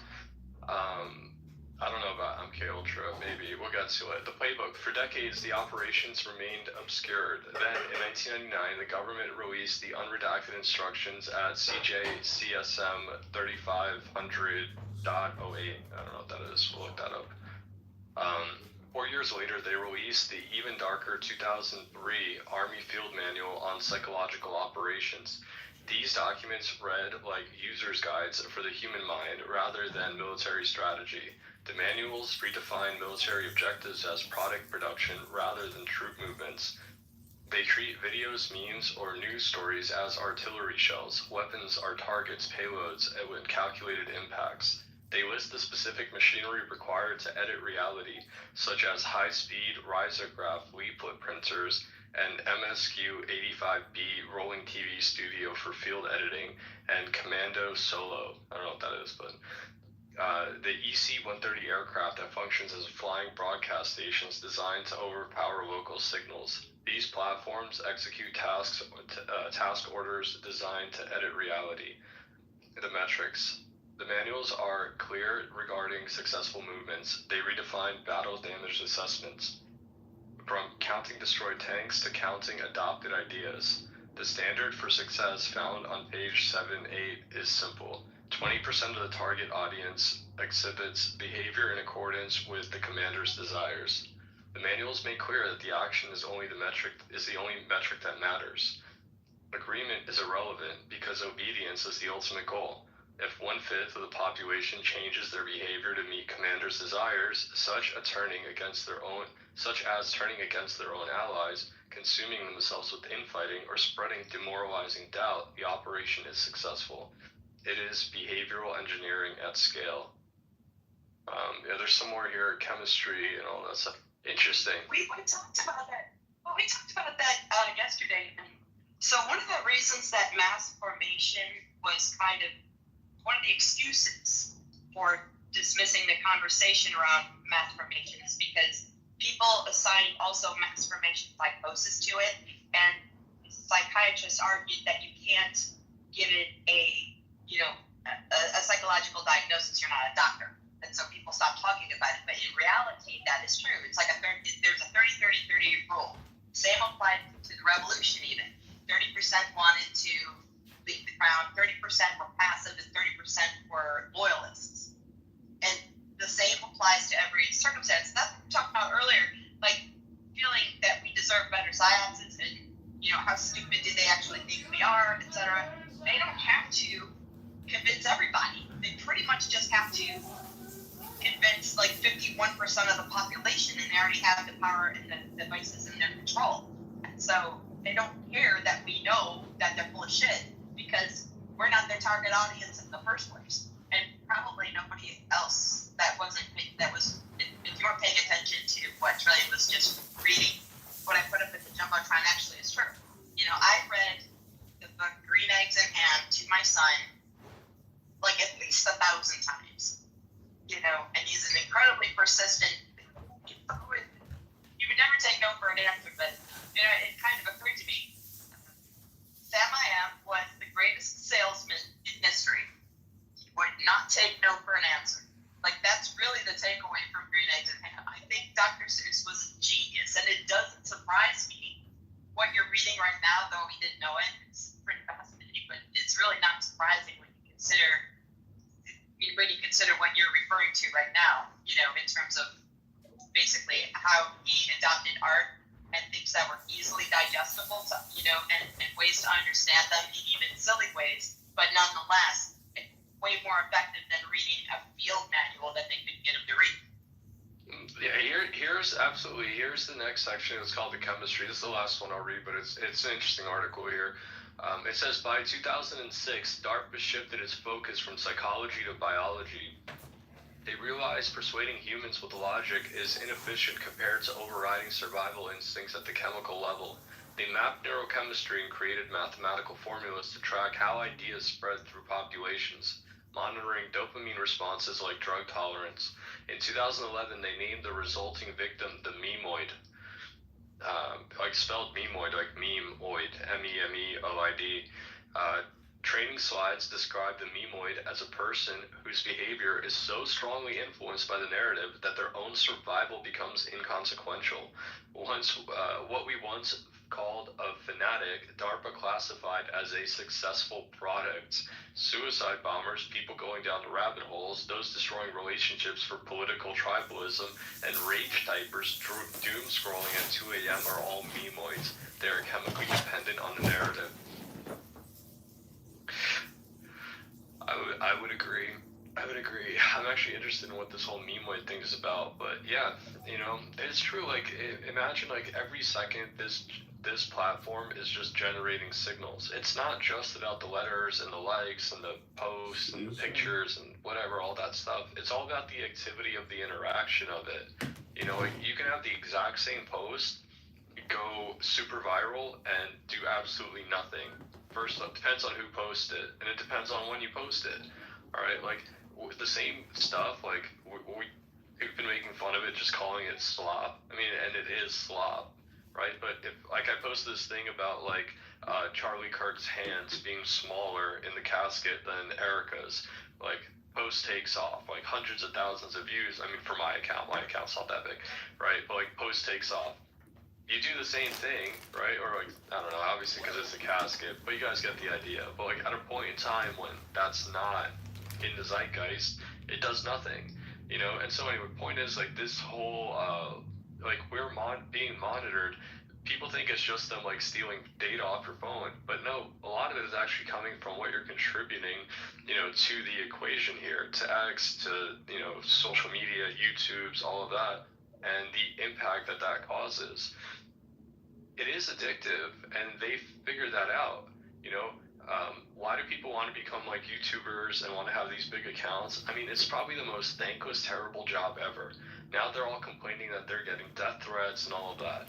Well, yeah, if you put yourself in front of like 2 million people, there's going to be some nutter in the crowd that's going to say terrible things to you. Like, yeah, of course. Like, what is this quest to be seen?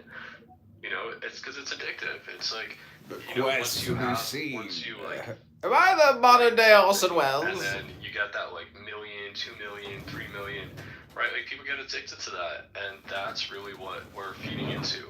And then we wonder why truth has gone by the wayside. Well, because the truth doesn't do that, right? It's in fact like this slob that's keeping people entertained, like stuck on their phone, you know, that kind of thing. That this system in particular is really rewarding. You know, like one of the most enjoyable things you can go do is either just hang out with your family with no screens at all, or like, I don't know if you're a guy, I don't know if women like this, but like just go fishing, right? Like nobody will explain, nobody can explain like why it feels so good to catch a fish. Like nobody can. How to catch a fish? You know, it's just like you're standing there wasting Did I a even whole bunch teach of you how to time catch a thinking about fish, how like, son? useless of an activity this is, and then like finally you get one on the hook, right? And then it's like all worth it all of a sudden. But obviously that's like in reality fun. We have been really duped. You know, they are using advanced psychological concepts of like human conditioning in order to like feed our reality back to us at a cost. You know, when like in that example, like it should cost you nothing. You know, but anyway, there are good things that come from it. I'm not trying to say there's no use for it. You'll certainly meet people that you wouldn't have met just standing out in the stream fishing. You know, there is a good something, but it's doing something you really enjoy. You know, and you don't have to be able to explain why. You know, it could just be something that is you at that moment, which is like living in the present, doing something you really like, not thinking about how to change the world, not thinking about your problems, not thinking of anything but what you know, sitting in that one place and waiting for the fish to come, you know, and you don't have to be able to explain it. It is what it is. I don't know if you've ever heard of the Screw Tape Letters. I did a series on it, and we had something like 100,000 views. It's a book by C.S. Lewis, and it's about Screwtape, who is a senior devil, and he's dialoguing with his nephew, a junior devil, Wormwood, on how to tempt this particular human soul. And each chapter is more convicting than the next, because all of these everyday things are really how the wheel turns in our head. And really, the devil's best tool is our mind against ourselves. Not in big catastrophes that people, or I should say, big catastrophes that people are, sort of